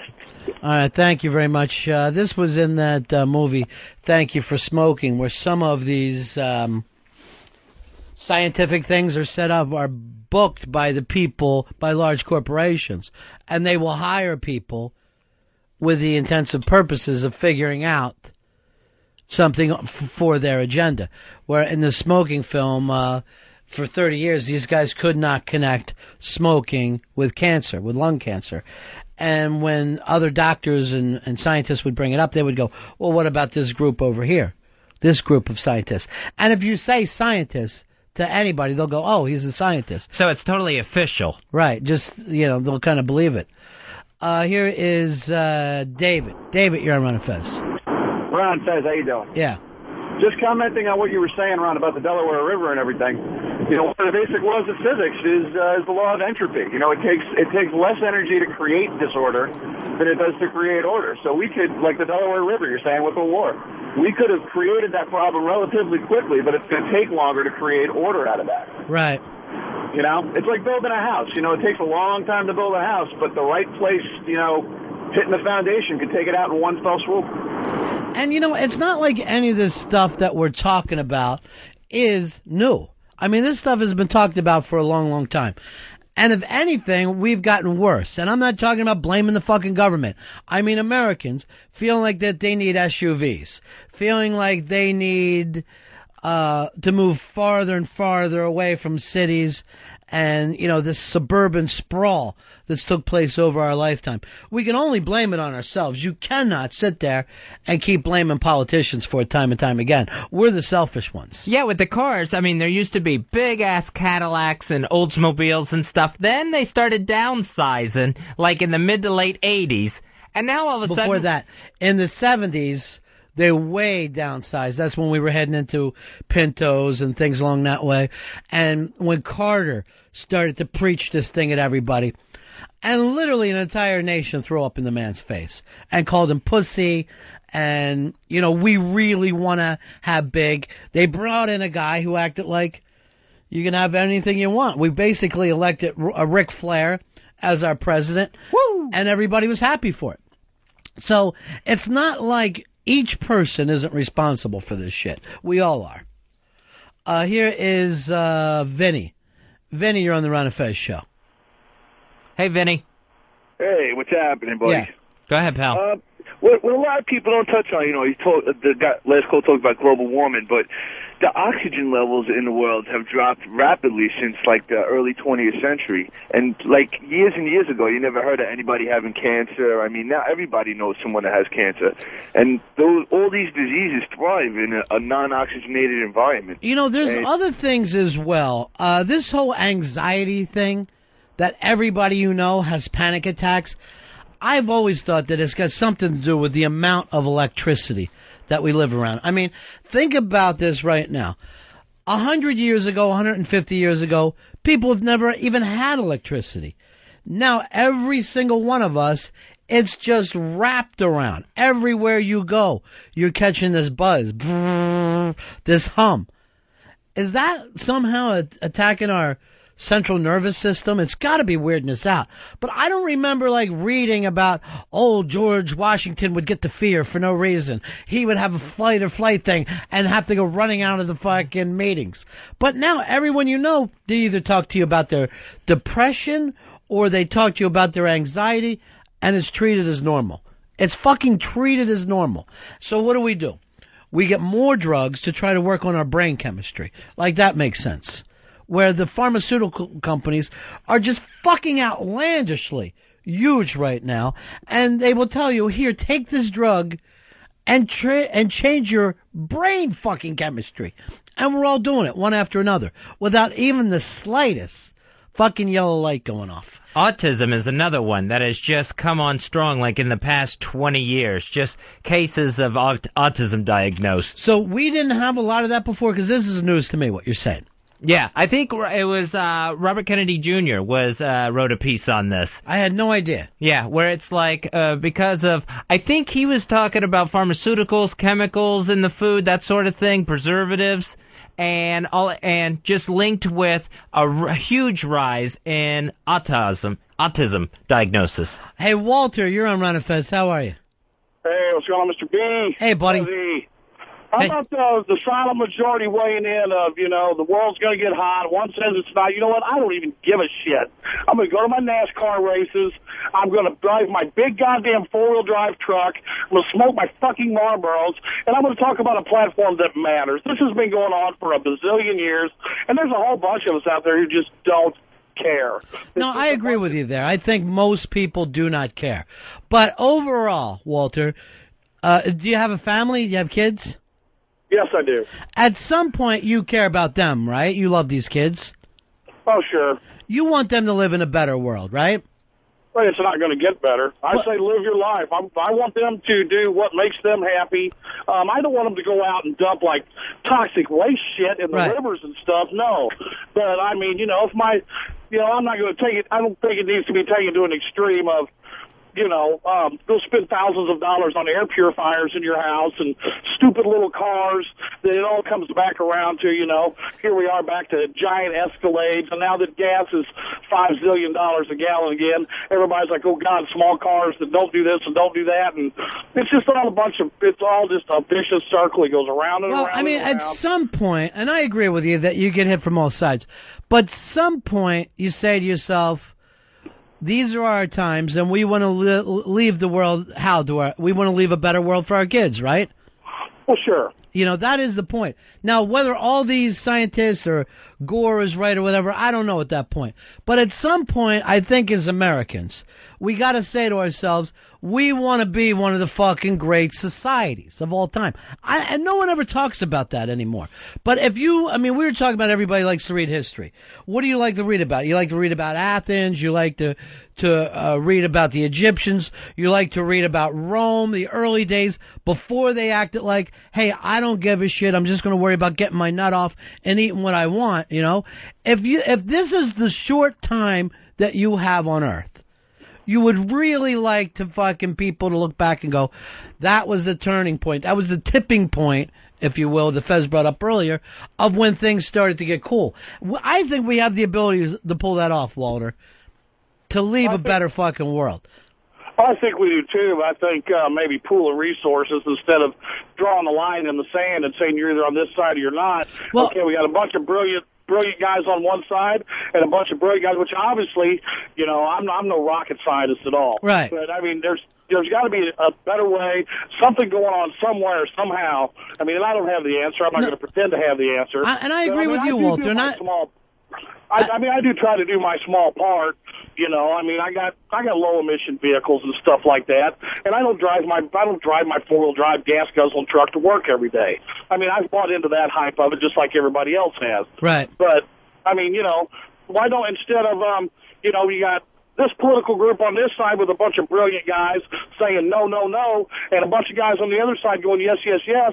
Okay, why don't we just muss the line up in the sand? Let's get everybody together and figure out what's the best answer. I agree with you there. I think somewhere along the line, we've got to stop letting these guys make a living off of whatever fucking fear that they're throwing at us, where the red states hate the blue states hate the red states, blah, blah, blah, hippies against the greasers.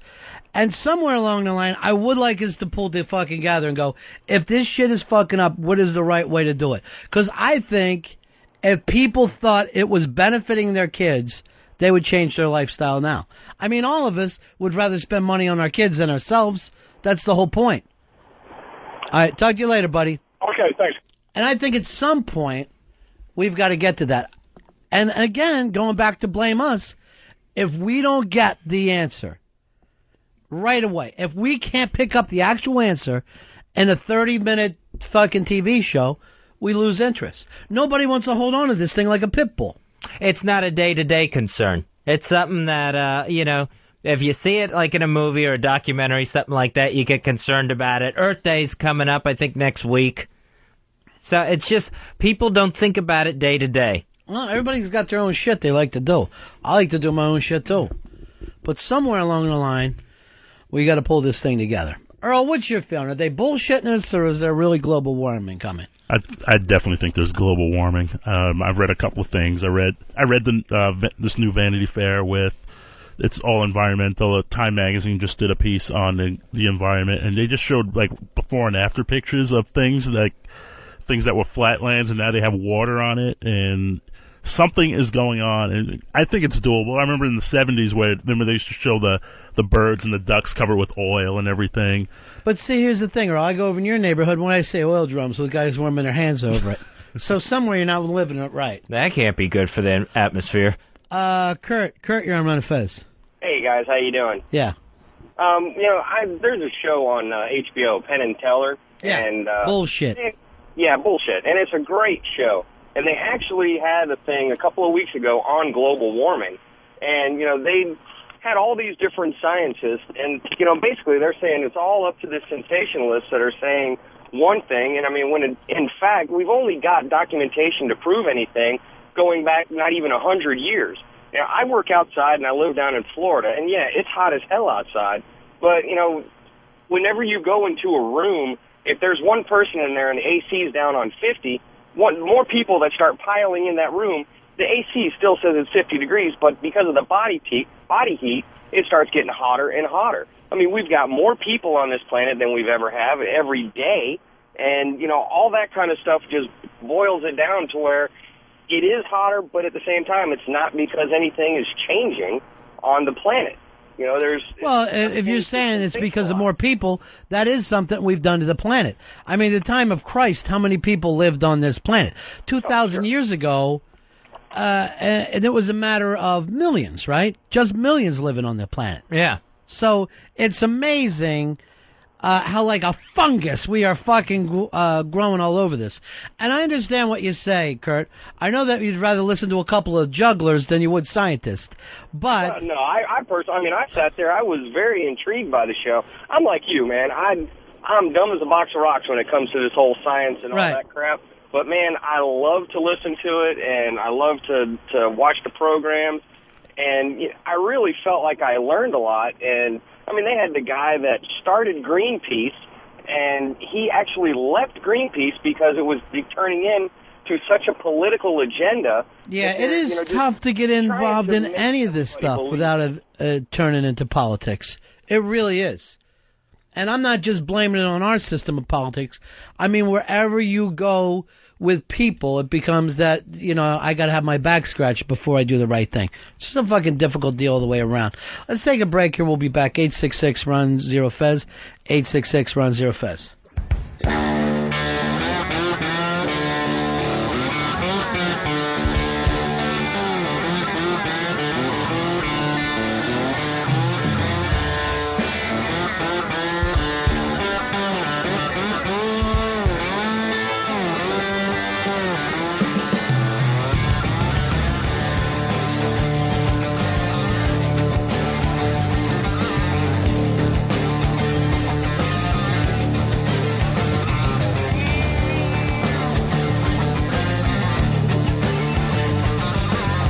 Ron and Fez show.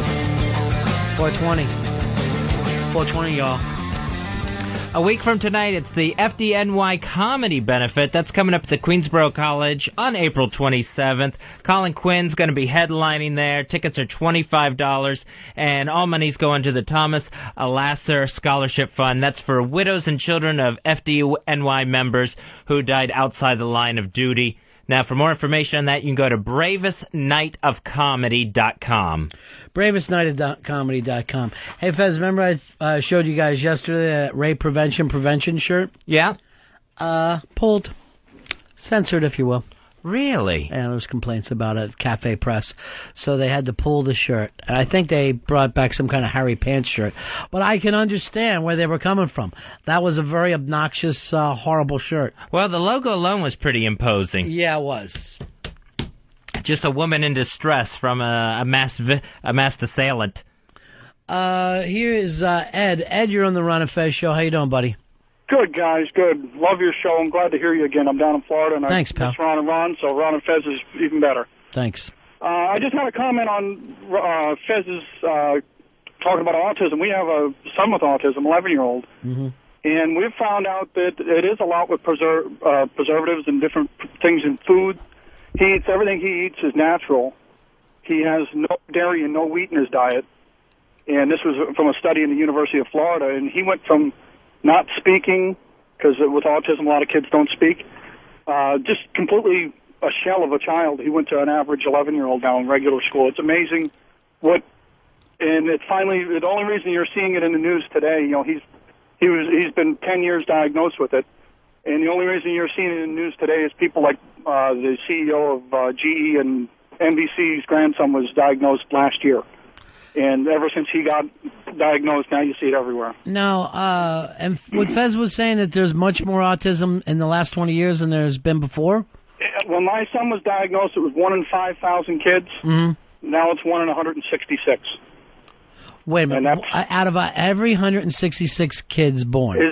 They're diagnosed with some type of autism. Another thing they've done is it's a broad spectrum disorder now, so I mean, they're diagnosing it a lot more. When my son was diagnosed, he was true blue autism. Right. Not speaking. I mean, thank goodness. That's a different thing, Fezzy. Okay, so different levels and different... Yeah, there's a lot. I mean, there's so many... And my opinion, my personal opinion, I think they're diagnosing it just to diagnose your kid with something. A lot of kids don't have it. We've met a lot of kids that say they have it, and I know they don't. I mean, from experience. Well, like you said, there's different shades of it and all. And I had read that they even now think that Da Vinci had a touch of autism, and that was one of the reasons why he was so brilliant. There's a lot of people they say that they believe had it, and He's pretty much an average kid. His biggest problem is talking in a conversation. It's hard for him to bring up a conversation, but as far as intelligence, Fez? He's way beyond where he needs to be. Hello. All right, thank you very much. Why don't you be tested for that? I guess, I wouldn't mind doing that. That J-Mac kid, the autistic basketball player, he's gotten his movie deal. The one who hit all the three-pointers. Magic Johnson, executive producer. He's going to play the part of this kid. Obviously, if you've got a 6'9" black kid in that school, he's going to be able to do well for himself. I don't know. It kind of takes all the thrill out of it. Hey, when do the basketball playoffs start? Saturday. No, I thought Dave was going to be on top of that for us. I thought he was going to be Mr. Basketball throughout the playoffs. Basketball playoffs is one of the best times of the year. Yeah, it's going to be very exciting, Mr. B. We got Detroit going against Milwaukee. 1 versus 8. That's the Eastern Conference. We got Miami, 2 seed versus Chicago. The Bulls are back in town. Then we got New Jersey. Do you really think you're doing a sports thing? Rather than just being two people, you're going to read sports to me? Well, I have to look at the paper to get the matchups correct. All right. Well, you don't have to do that now. I'm not looking for that now. Okay. You're going to stay on top of basketball. I'm going to be watching every jump ball. I heard this, Earl, and it's pretty exciting. There's a rumor LeBron James going to Brooklyn. That he and Jay-Z are so tight that if Jay-Z moves that team over to Brooklyn, you can look at LeBron James there. It's a pretty strong rumor. Very good rumor. And he would own this fucking town. He would own this town. Yeah. He would be King James. Hey, Brian, you're on Ron and Fez. Hey, Ronnie, Fezzy. You know what? Now, y'all was talking about the damn global warming and stuff. First of all, some say yes, some say no. Who gives a fuck? Let's say down the road, 3-4 generations, they start growing little green mutated heads out. Who cares? We'll be gone. I say fuck the environment and fuck all the environmentalists. But in all honesty, Brian, and I don't know whether you're trying to be funny or not, right? But what do you think the purpose of life is? Just about you? Absolutely. Yeah. Me and the people around me, I love it. Yeah, absolutely. I'm just fucking with you guys. Yeah. But why can't you be more interesting and funny about it? Why would you just go with a hack bit? That's what I don't understand. Why drag it down by acting like, hey, I got something, but I can't even stick with my character? I'd be open to debating the whole thing. Here's Anthony wants to talk to us. Anthony, you're on Ron and Fez. What's going on, fellas? Yeah. Hey, man, everybody forgets one thing with global warming. The biggest factor in our climate is the sun. If the sun has a hot cycle, we become hotter.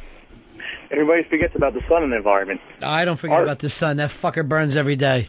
Yes, and I don't know what's keeping it lit. I mean, all these years... Yeah. The only way you got to check is how we got to check other surrounding planets for temperature change. Yeah. If a planet in front of us is warmer, after us Mars is warmer, then we have a hot cycle in the sun. Also, I work for an oil refinery. And in the United States alone, we have 62 grades of gasoline, where Europe has 2, summer-winter blend. We are so low emissions now with vehicles that most cars can run in your garage and not asphyxiate you for 6 hours. That's a good thought. That would have saved a couple of friends of mine. 866-RUN-0-FEZ. Where did Earl go? He didn't tell me. He said, Dave, cover me for a second. Hey, do me a favor. Lock the door so he can't get back in there. All right. Guys, get in front. And put stuff underneath of it, whatever it takes. Let me know when it's totally locked up. Put a chair there and stuff. Yeah. I want to make sure he can't push his way back in. This is all I care about right now. Get the sandbags and stuff. Take Johnny to help you. I want everybody working on it. And then I do not want him back in. And then we'll act like, where the hell do you go during the show? What is wrong with you? All right, Mars is going to lock it up for us. Mars got a lock. Nice. We'll make sure he can't get back in there, and he will be out of his mind. Now, you know he had to really piss to get up and walk out of here. He's got a terrible job because at least occasionally you and I can get up during these short breaks to go into the bathroom. Yeah, the only time he's ever gotten up before is when he had his meltdown and ran down the stairwell. It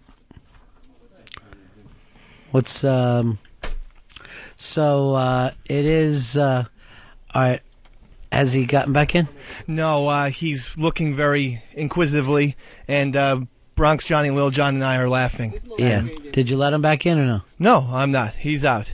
And he's not getting back in. We have stools, 2 bean bags, and the power of Bronx Johnny and Lil John. All right, Earl, what the hell's going on? Earl? You're out? There's been a coup? No, I just told him to cover me for 1 minute. Where'd you go? I went to the men's room. I said, cover me for a minute. Did you wash your hands? Yes. Fez, checking for a spot. Why would you leave doing the show? I could not hold it in any longer. I just couldn't. Come here, Dave, Earl. you're not going to let Earl back in? No, that's it for him. It's good time now. Dave's in control, baby. What do you guys want here? Earl, you have you've let him hijack the show. You sit in here with us, Earl. Oh, okay. All right. And those hands are completely dry. All right, let's learn more about Earl. Earl, favorite color? Black. Interesting. Favorite type of woman? Big-assed? Pigtail, round-ass? Is that your thing? Yeah, I like a little junk in the trunk, yes. Oh. What's a perfect Saturday night for Earl? Either a baseball game or a concert or a movie. Interesting. And last time you got laid? Do I have to answer? Yes, you have to answer. It's Earl's Corner. Either that or go back into the booth. I'll just say recently. Really? Within the last how many months? I'll just say this year. In 2006. Wow. In 2006. With a girl? Yes, with a girl. Okay. Not related. Yeah. Not related. No balls. No balls. All right. Did she put her finger in your ass? No. Good. Good boy. So it wasn't the perfect Saturday night. So, was this wham bam thank you, ma'am, only one time only? No. No. This is a steady going thing. Until recently, yes. Was this the girl that called you the other day when you and I were outside? You got a Philly call, I believe? Yes. That's the one? Mm-hmm. Oh. Ronnie. Yes. She always calls. Really? And no matter what he's doing, he could be talking to the President of the United States. He always takes her call. And I've told him, let your voice message machine pick up from time to time. He always takes her calls. Why, so he can be in a nice relationship like you? Where the woman's breaking down every 5 minutes? Earl, where did you meet this young filly? Through mutual. MySpace? It's so over now. It is. What happened? What went wrong? You just had sex this year. White chick or black chick? White chick, actually. All right. Did you ever meet her parents? No. Did they know? Yes. About you? Mm-hmm. Wow. And the sex. What went wrong, buddy? It just didn't work out. Yeah. Things, sometimes. She wouldn't let you eat the ass? I know that's your thing. No, it isn't. I know you like to be right in there eating. So it was just the opposite? So this was still going on, last week when she called, when you and I were together, and I heard you, and I swear he was in there telling her to get in, and like, oh yeah, well, it's fabulous. Yeah, it's going to be a great weekend. And I'm like, I'm not going to ask this question, but Earl is a smooth operator, if I could go back to Sade.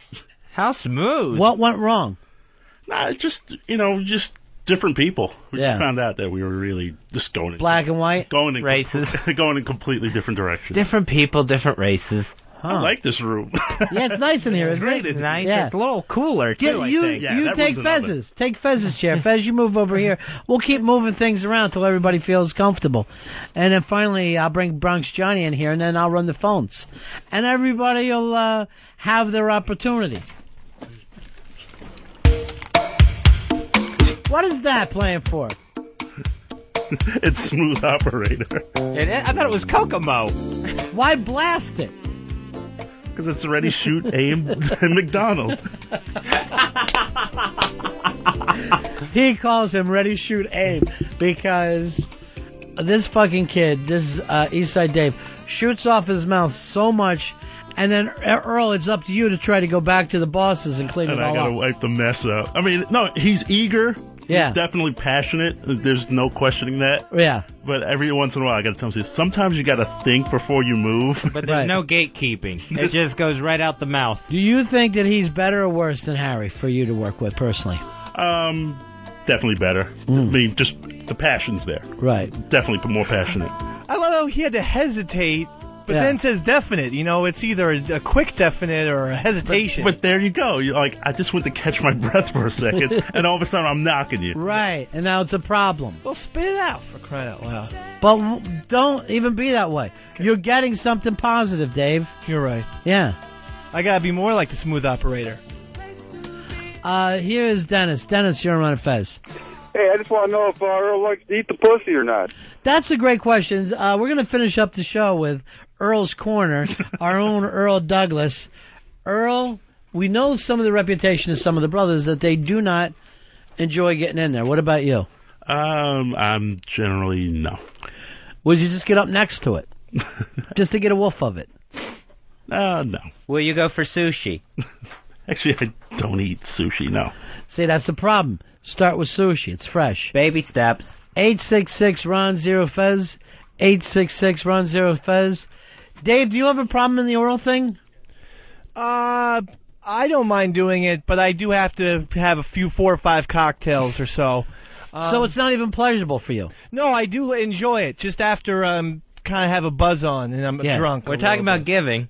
Yeah, giving. But it's fun. But once I'm a little loaded, hey, it's great. I like it. All right, 866-RON-0-FEZ, 866-RON-0-FEZ.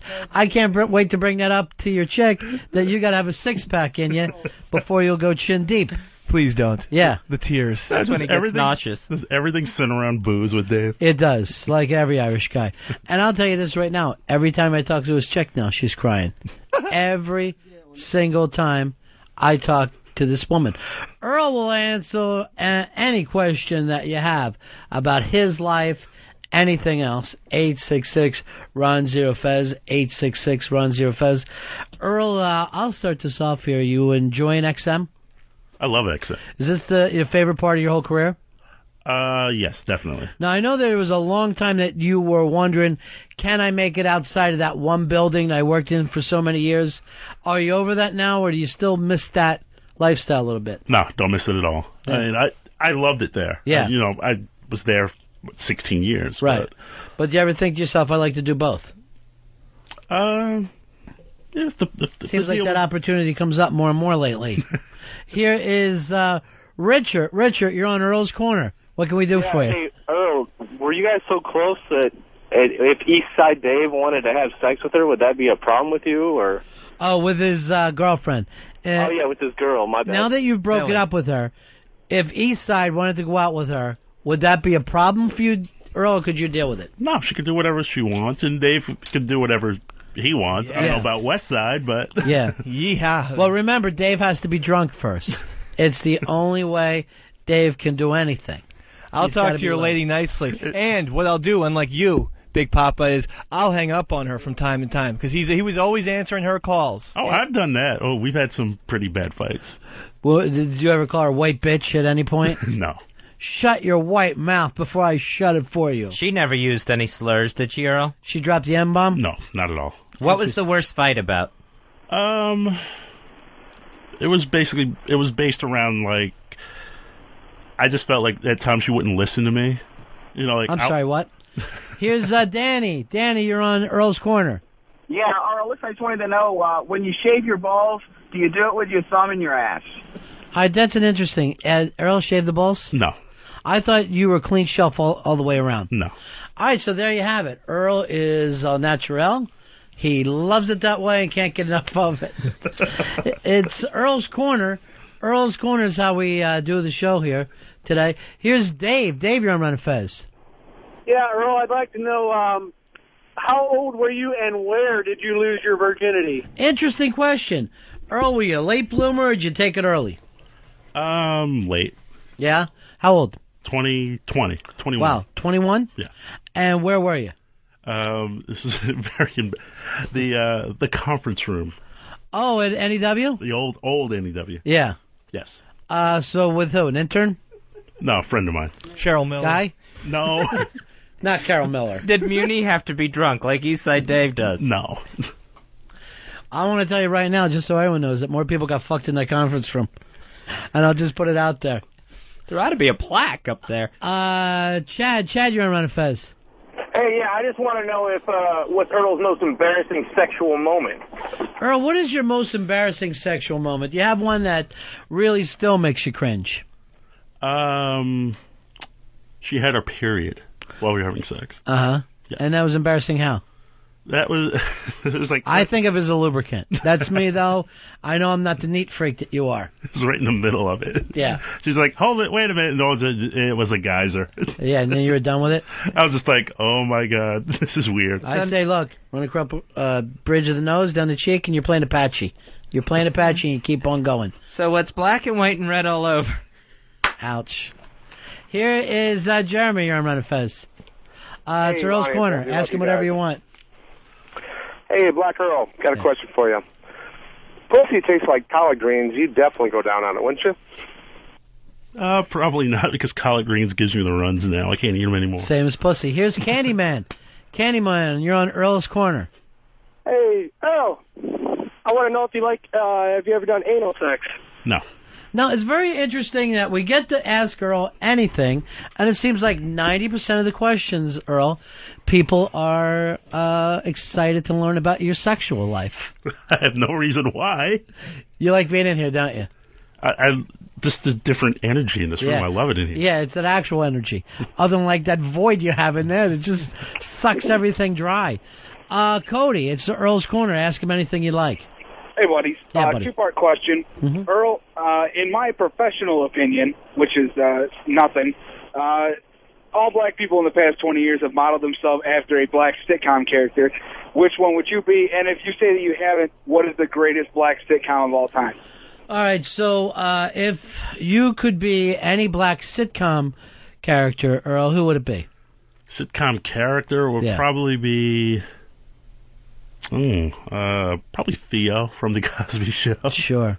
Who do you think, Fez, I know you know the black shows, who would you say Earl reminds you of more? Bookman, the super on Good Times. Interesting. I'm not 300 pounds. Well, other than that. Here's Ice Cream. You're on Earl's Corner. Anything at all. What's going on, gentlemen? In celebration of 420 today. 420. Black Earl's going to be puffing on a Philly blunt later tonight, like I did this morning. Are you going to get high at all, Earl? No. Have you ever gotten high? No. What if we dosed you? Would you be able to ride it out?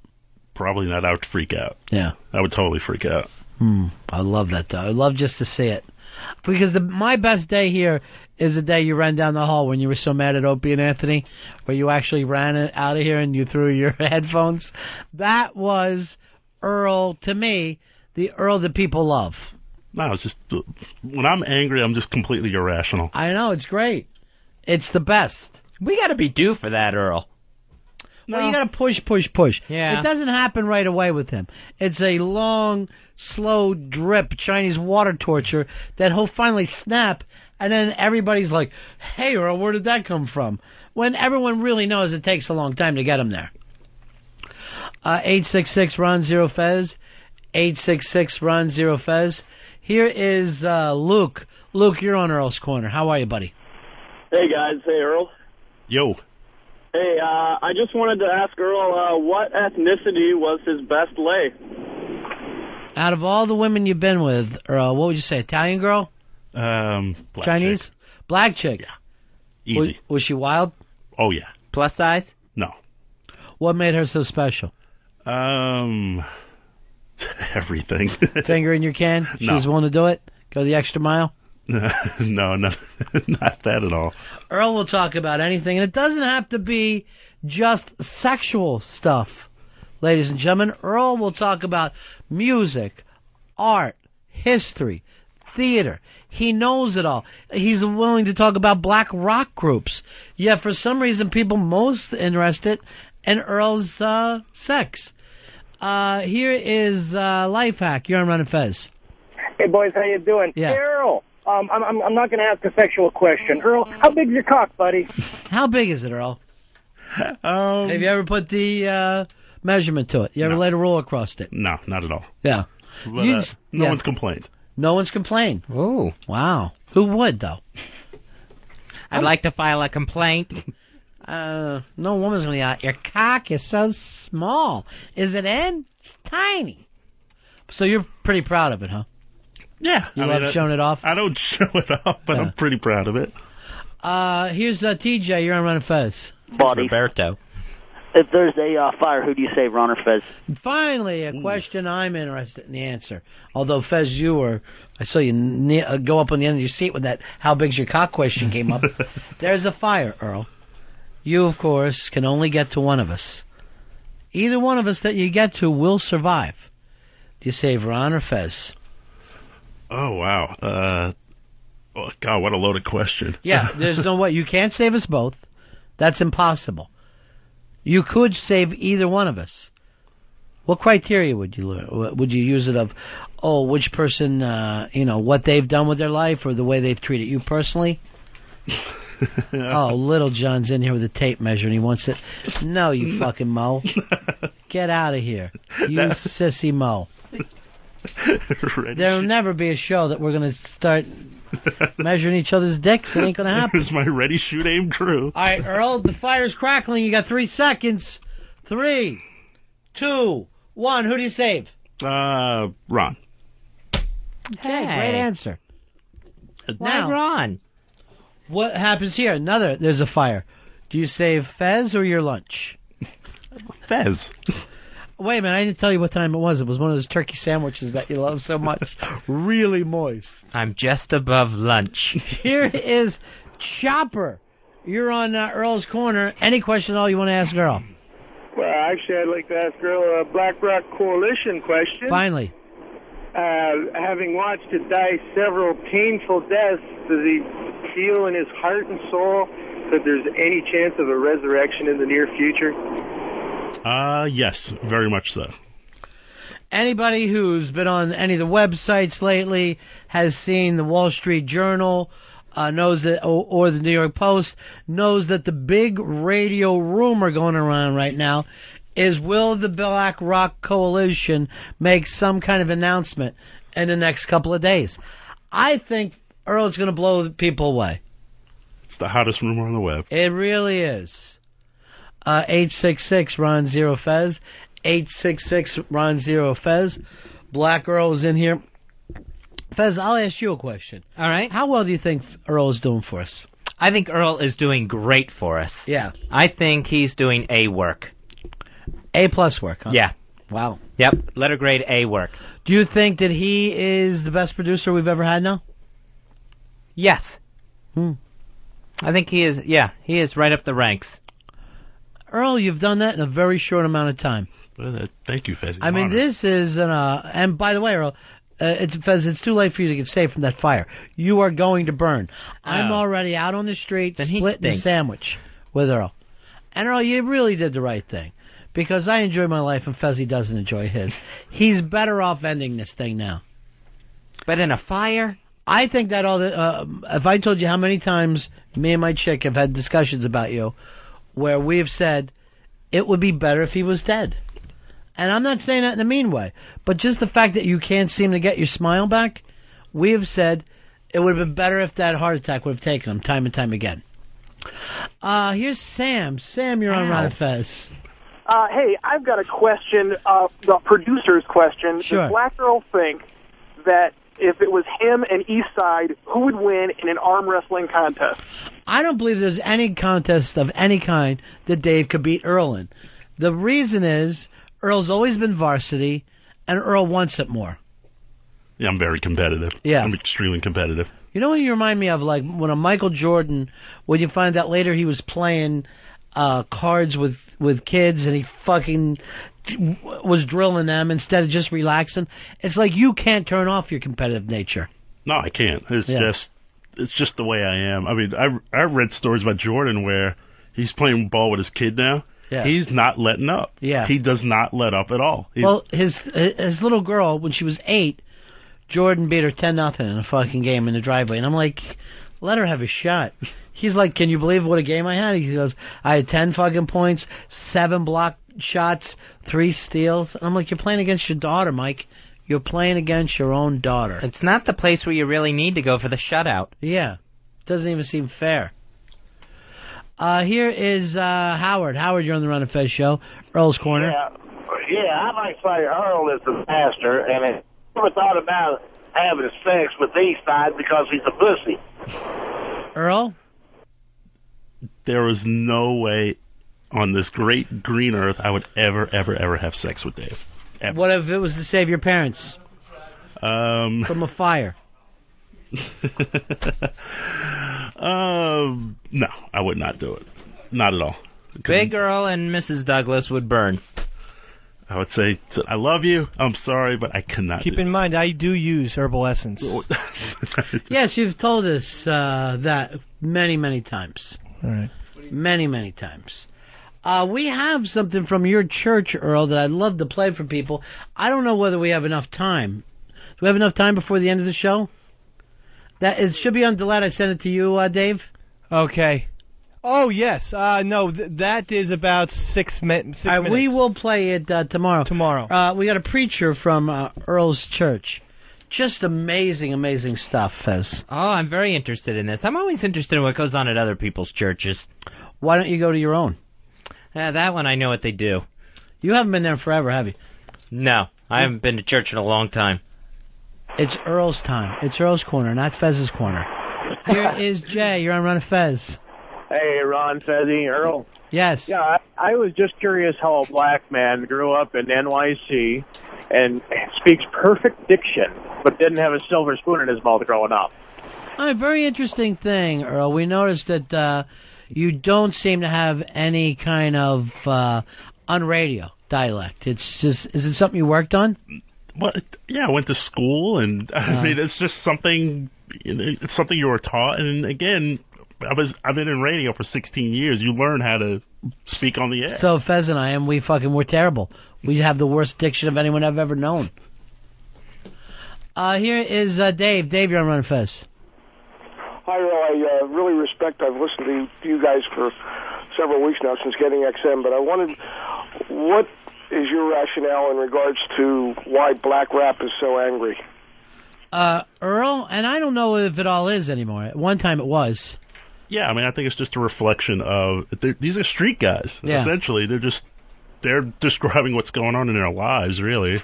And a lot of these guys are street guys. Occasionally, you'll get like a Kanye West or a Puffy who came from a Basically, it's like saying, why are movies angry? Why is Tom Cruise angry? Seems like every time in his film somebody's, getting chased and shot. It's just really done for entertainment purposes.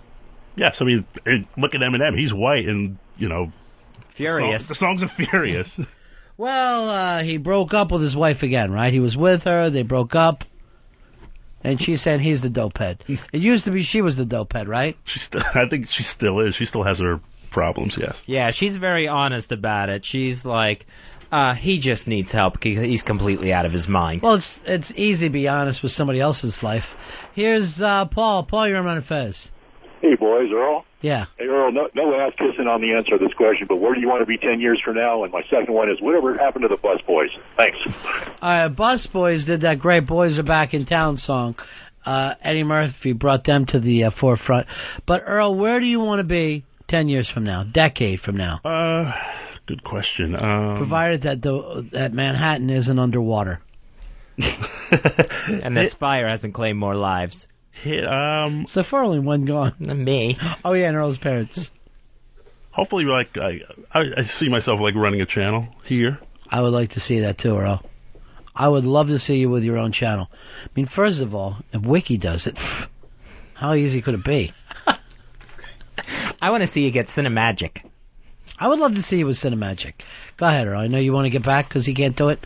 Yeah. I'll be right back. You can't be depended upon. No, Fez, you grab your seat. Oh, I got to go back. Yeah, everybody's musical chairs because fucking Eastside Dave doesn't know how to end a show. Yeah. I do. No, what are you doing in here? This is not Dave's corner. This is Ron and Fez's wall that you can't get around. So you think Cinemagic for Earl? Yeah, I think so. I'd like to see him on one of the classic soul channels. I think he would do better there. What are we waiting for giving him his own channel?